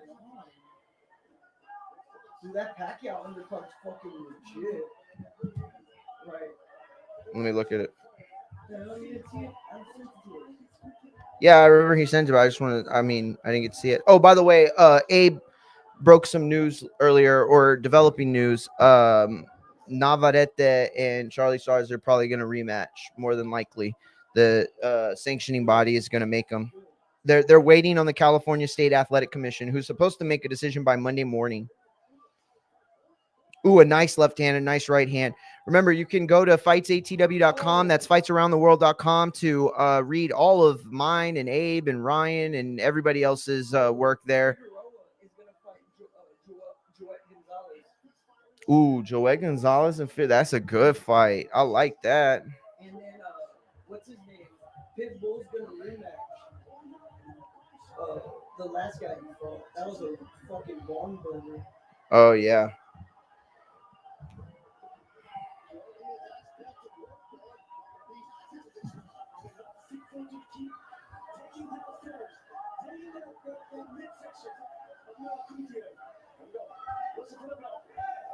It definitely got sloppier, and that's the problem. Is now when you want to be able to take a point, when you want to be able to do that, and really, really warn them as we get into the championship rounds, you can't. How could you take another round from a fight like this? You know, it's not excessive holding. I mean, yeah, it's not. You know, could the fight be more exciting? Sure, all fights can be more exciting, But I'm sorry, the amount of holding in this fight did not, to me, constitute enough to take a point from either guy, especially with how hard they're working. That's the problem, is if you're a ref or you're an official or an umpire or whatever, it doesn't matter. You have to give respect to the athletes, enough respect to be watching that fight or that game and seeing the effort they're putting in. And if they are getting sloppy or feeling lazy or super tired in a position and you take a point from them, that is not the same thing as excessive holding. It was just too early of a moment. It really killed that vibe. I'm sorry, Taylor. Another fucking L for you, bro. For real, dog. I'm telling you, that was bullshit.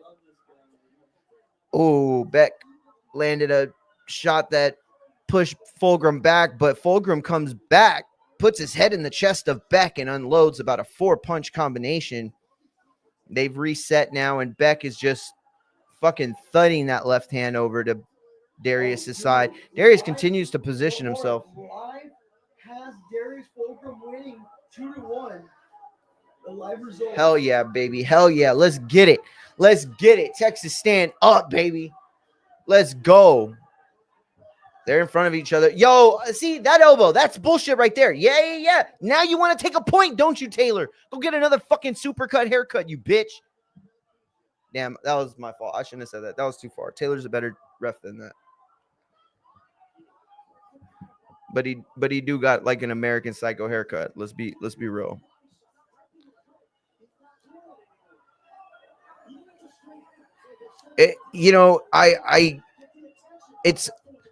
I don't feel confident saying this, but I feel like Beck might have an injured hand. I just feel like he's not throwing the body shots the way he would have been, and the reckless abandonment for which he was letting go of that left has disappeared. Now, it could be he's very tired, which I think is a factor. It could be whatever's happened to his nose, because I definitely think that may be a factor. But I don't know. I mean, this is the part where you dig deep. And a guy like Beck the Bully, for where he is from, you dig deep. So if there's a reason that you're not putting all the heat behind your fastball, then there's a reason for it. Darius now being evasive more than he's being offensive. It definitely feels like his corner may have convinced him that he's a little more up than he probably is. I still feel like he's in control, but this isn't like a dictating type of control. This is like a balancing scales, pendulum swinging back and forth type of momentum and control that Beck is moments away from stealing with a left hand. Beck just lands a jab right there. Fulghum answers back with a left. Now Fulghum evading punches again. I mean, he's done a better job of, and now he just gets hit with a big left. Oh, and a big right. And that sent Fulghum to the Matrix. That right hand and left combination sent Fulghum to the Matrix. And now he just got hit with a big left into the corner. But Beck is walking backwards. Beck is clearly tired or clearly has a hurt hand. But now he's digging deep after he's heard the 10-second count. Fulgrim's going to make it. But God, did he hang on to that tightrope there. Oh, you better run back to that corner, champ. God damn it, bro. Beck definitely stole that round. Fulghum has to, listen to me, he has to dig deep right here. Just sleep.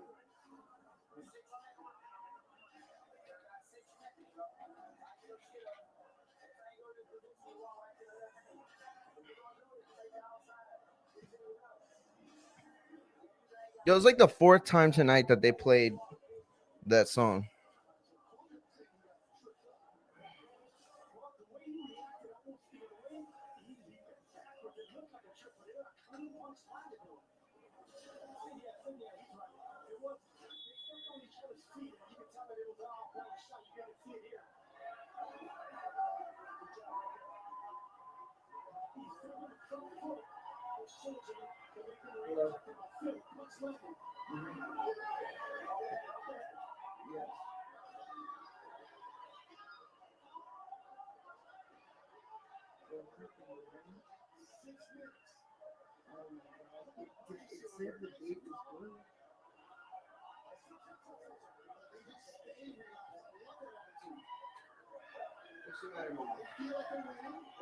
Man, then you got sick off the range.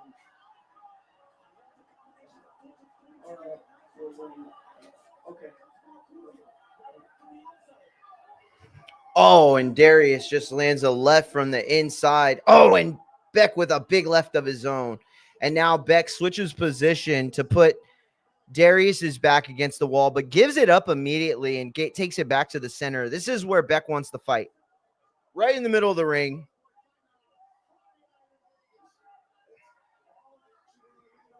Oh, and Darius went for the body. Beck blocked and then landed a body shot of his own that did get through.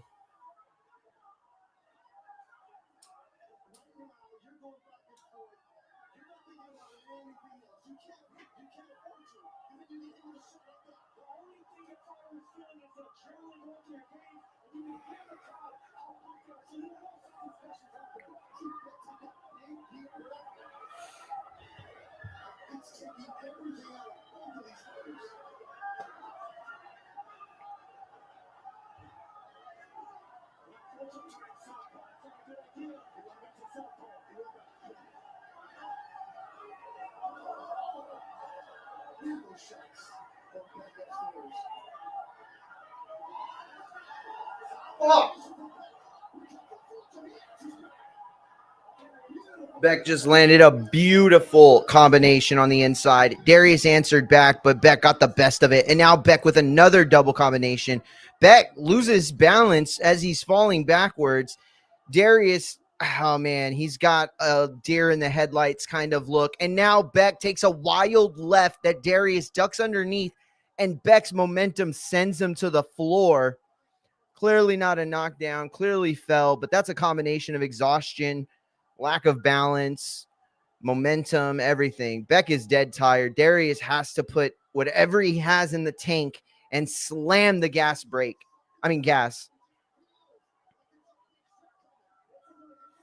It does. It feels like there's a big shot coming from one of them. If I had to bet, I'd say Beck, but Darius has shown that he's able to land the more versatile big shots. And now Beck is putting his chin out there, begging Darius to take a crack. Beck, sorry, brother. You are in the ring with a very smart kid who ain't going to fucking fall for that old school bullshit. What are you going to try next, Beck? The fucking hidden ball play?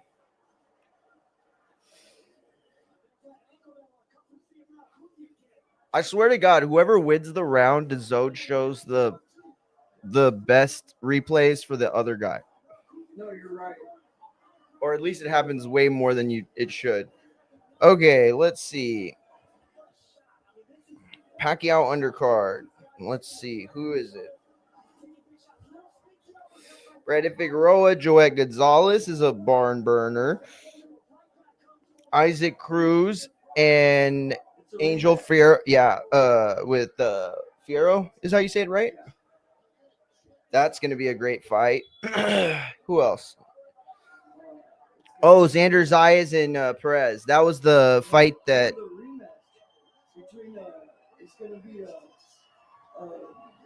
Oh, no. Yeah, that fight's happening because of the fight that Fundora vacated. Or the title that Fundora vacated. Yeah, so it's going to be Fundora and Zoo rematch. A lot of rematches on that card, huh? All right, we're in round 12, and Beck is like, oh my God, a knockdown from Beck, son of a fuck! Son of a shit! Fuck!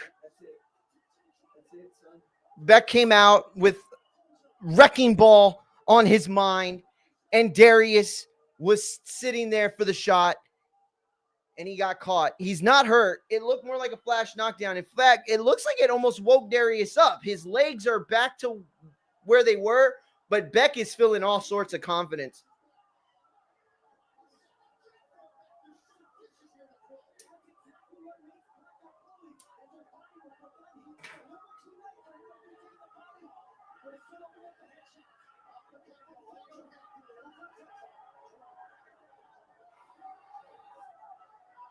Come on.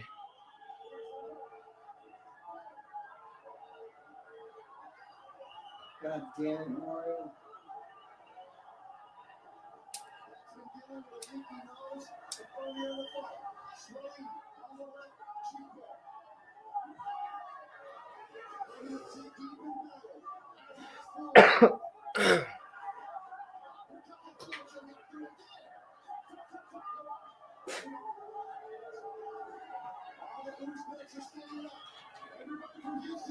A minute 20 left in the 12th. The crowd is on their feet.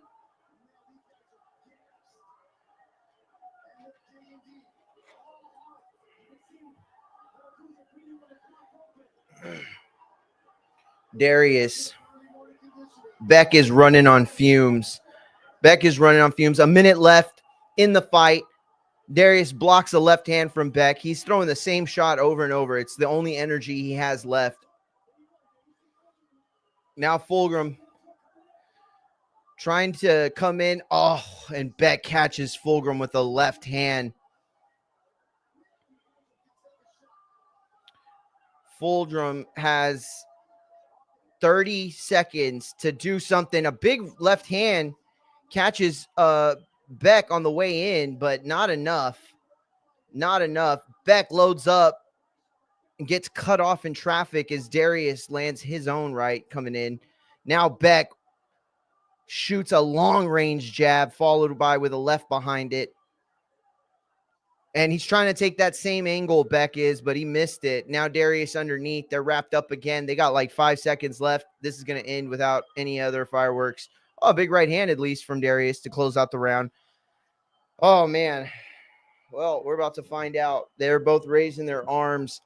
Without that knockdown, I would have been confident that it would have been close. But still, I thought Fulghum would have possibly pulled it out. Now, with that knockdown at the end, I don't know. That's going to be tough to overcome. You essentially won back that point that you lost. And I guess you could make the claim that it evens it makes the fight fair from a score point standpoint, but it really doesn't. Taylor took that knockdown away from Beck. Taylor sapped that knockdown, and everything it could have meant in that 12th round. I mean, we'll see what the scorecards say. Oh, let me show you all the.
What y'all got it, guys? What y'all got it? Beck the bully by 2. What else? What y'all got? Beck up. I'm assuming nobody got it for Darius then, huh? Fuck. 114, 112, all 3.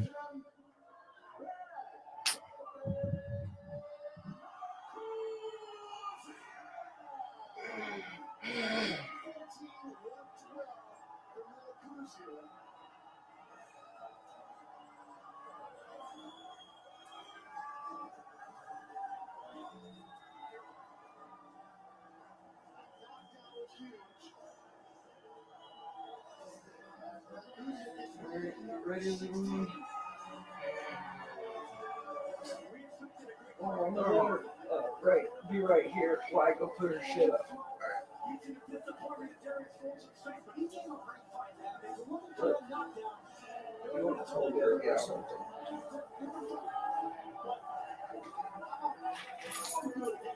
It was a good fight. I'm proud of the performance Darius had, but yeah, man, he's got to he's definitely has some homework for sure after this fight. I think the positive thing you could look at is that the homework he has, it's not they're not impossible fixes. Not getting hit by that same left hand, believe it or not, it's not, that's a simple fix. Now bringing that simple fix into a fight, that's the hard part. But that's those kinds of adjustments are not high level adjustments that only the elite or the era's greats can make. No, those are adjustments that most fighters at this level can make. He's definitely going to have to make them. Goodbye, Luna. See y'all later. It was nice being live with y'all.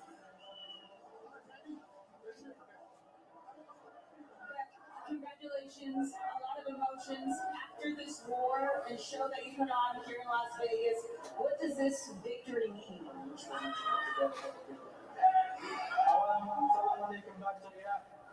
Men bu jangda nimadir g'alaba olganimdan juda xursandman.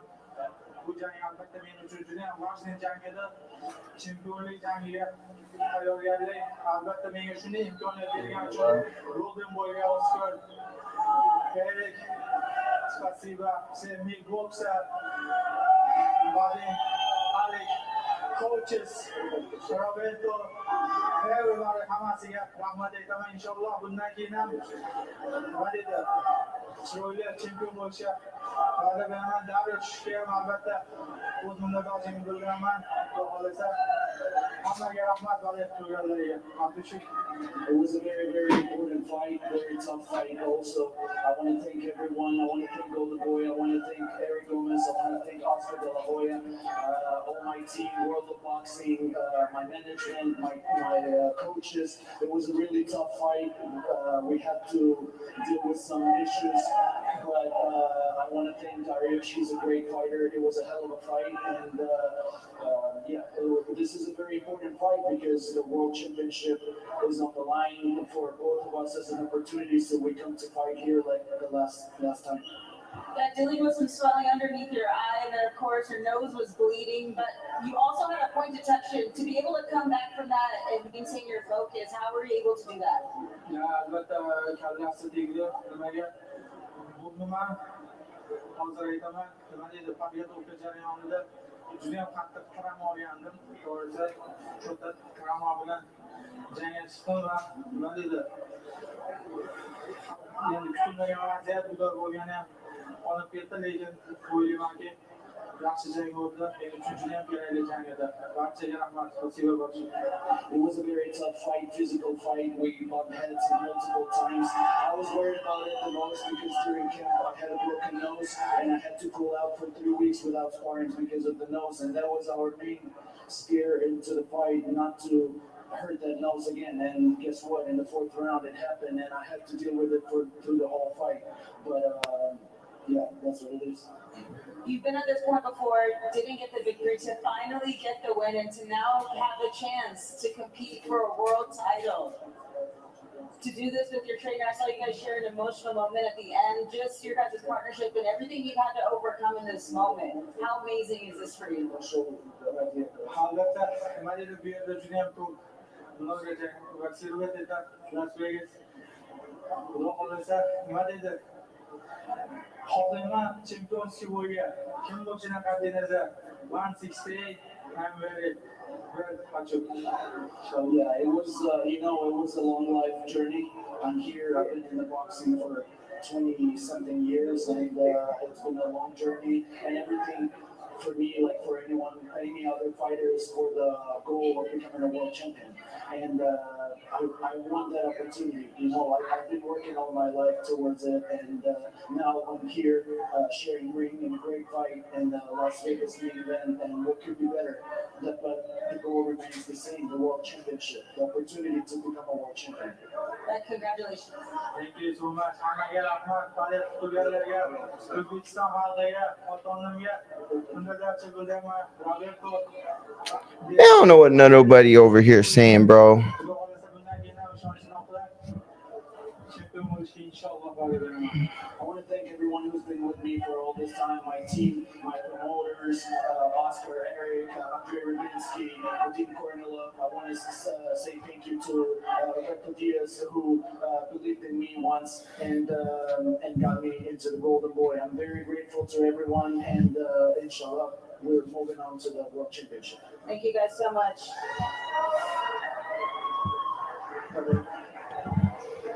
Darius, obviously not the outcome that you wanted. Do you think you did enough to win this fight?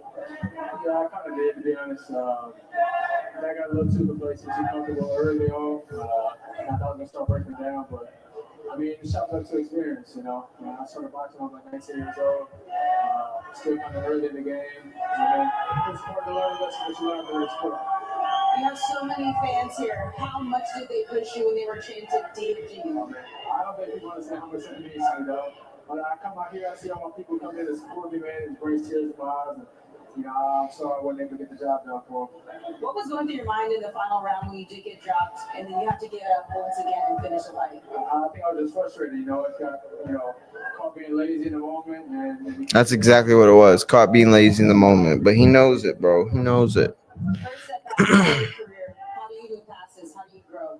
I mean, this is a big learning lesson for me, a big experience. I always get back in the gym, you know. I got that short-term memory loss, things like this happen. Damn it, bro. Does it mean anything to you, the way you lost, putting up a fight that you did? I can't say it does, you know.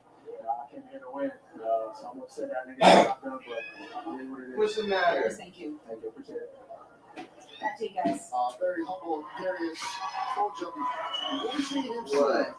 A young man learned a lot. What are you crying about? Been on the show along with Fulghum-Melikuziev. So we got Ghostbusters. For a couple of weeks, we couldn't do anything smart. That explains why he looked leaky. Y'all didn't know we had a zoo over here? You talked about this matchmaking, getting you better, so we do have that championship. Y'all didn't know we had a zoo? Learned a lot. It's only going to make them better.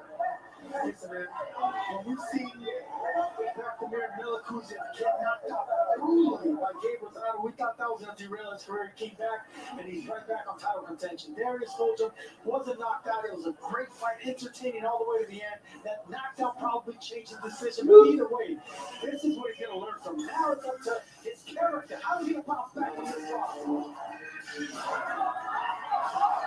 Beautiful shot over to the left right there by DFG. You shit too much, man.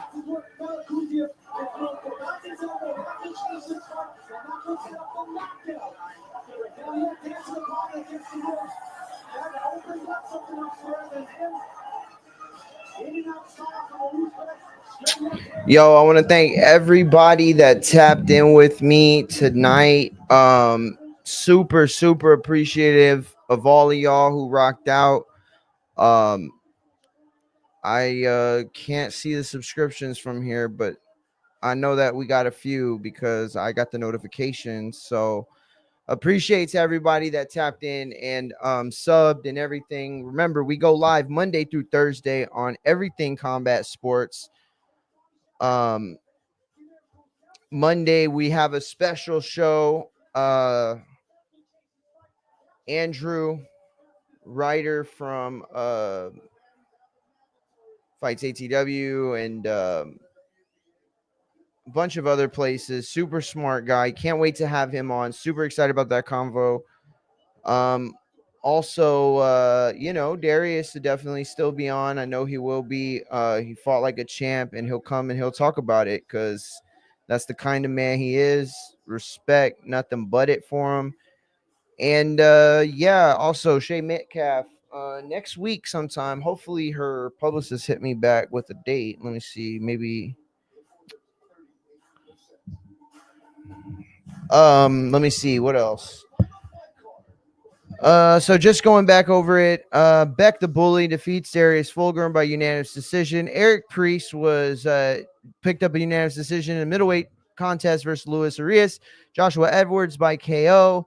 Federico Pacheco Jr. by unanimous decision, the brother of Diego Pacheco, and Caden Griffiths, the former Olympian hot shot,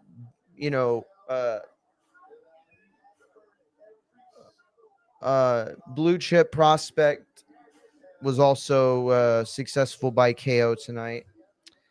Listen, we'll be live tomorrow, as I said, for the Plant Resendez fight. We'll be live for that. We're gonna have a cornhole tournament tomorrow too. We're gonna be at the Munguia house, and we're gonna probably play some fight night. We just got the Chocolatito Estrada pack that also had the Klitschko brothers and who else was it? Shannon Briggs. Let's go, champ. Yeah, I think I repeated myself how special he was. So let me change it. Talented, gifted, great. I love what I saw. This was excellent, man. Because look, when we're watching on television, I don't know if it shows without watching up close. Everything was sharp. Everything was strong. Everything was responsive. Yeah. The technique was there. So we'll definitely be live tomorrow, as I said. And then next weekend we will be live as well for Money in the Bank and Worlds Collide. Cannot wait for those shows. Remember, this is the number one spot on the internet, bar none, for your high-level boxing, MMA, wrestling talk, all things combat sports. You know how we rock out. Yes, the premier place to have a conversation about all three in depth. So yeah, reminders on that. Let me see what else. Fightsatw.com. Check out that website, bookmark it if you haven't, because you're playing yourself out. Best place currently right now to be kept up on the loop in all things combat sports. Yours truly covers. God damn it.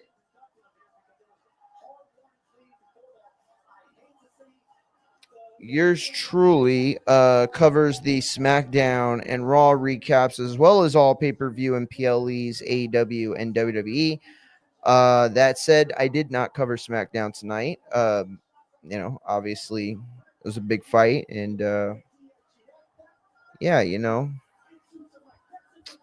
but we will be definitely tapped in for next week. Money in the Bank, Worlds Collide. The boss hasn't for sure told me if he wants me on Money in the Bank, but I'm almost positive he will. So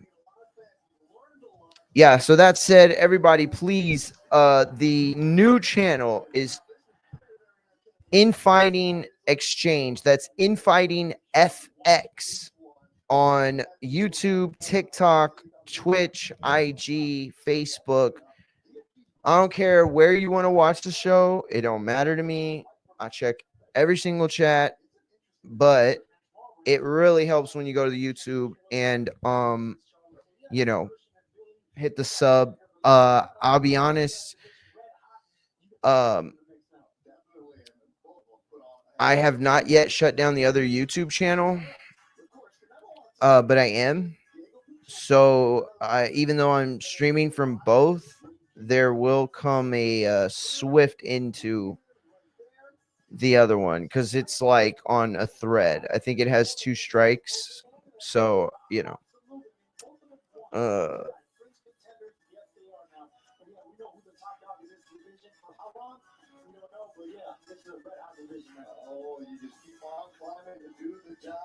see, that's the thing. Super middleweight isn't like a red hot division. I would say it's a division with a lot of potential and question marks, and mostly because Canelo has held it hostage. But so that's a wrap for us. Remember, Infighting FX, INFIGHTING FX. That's Infighting Exchange on all platforms: TikTok, IG, Facebook, etc., etc., etc. Please go to the YouTube and sub there, Infighting FX. is how it's spelled. Infight and Exchange is the name of the stream podcast. And again, the number one place on the internet, on social media for wrestling, boxing, MMA, your one-stop shop, all under one live. It's your boy. And yeah, man, I appreciate it again. Everybody rocking out. Tap in with us tomorrow. We will be live from the Mungia compound, barbecuing, playing cornhole, and probably some Texas Hold'em after the fights too. I'll be honest about it. I feel like losing some money. I have to make some money back after this parlay is gotten done, shot in the foot. But yeah, appreciate everybody. Until tomorrow, peace.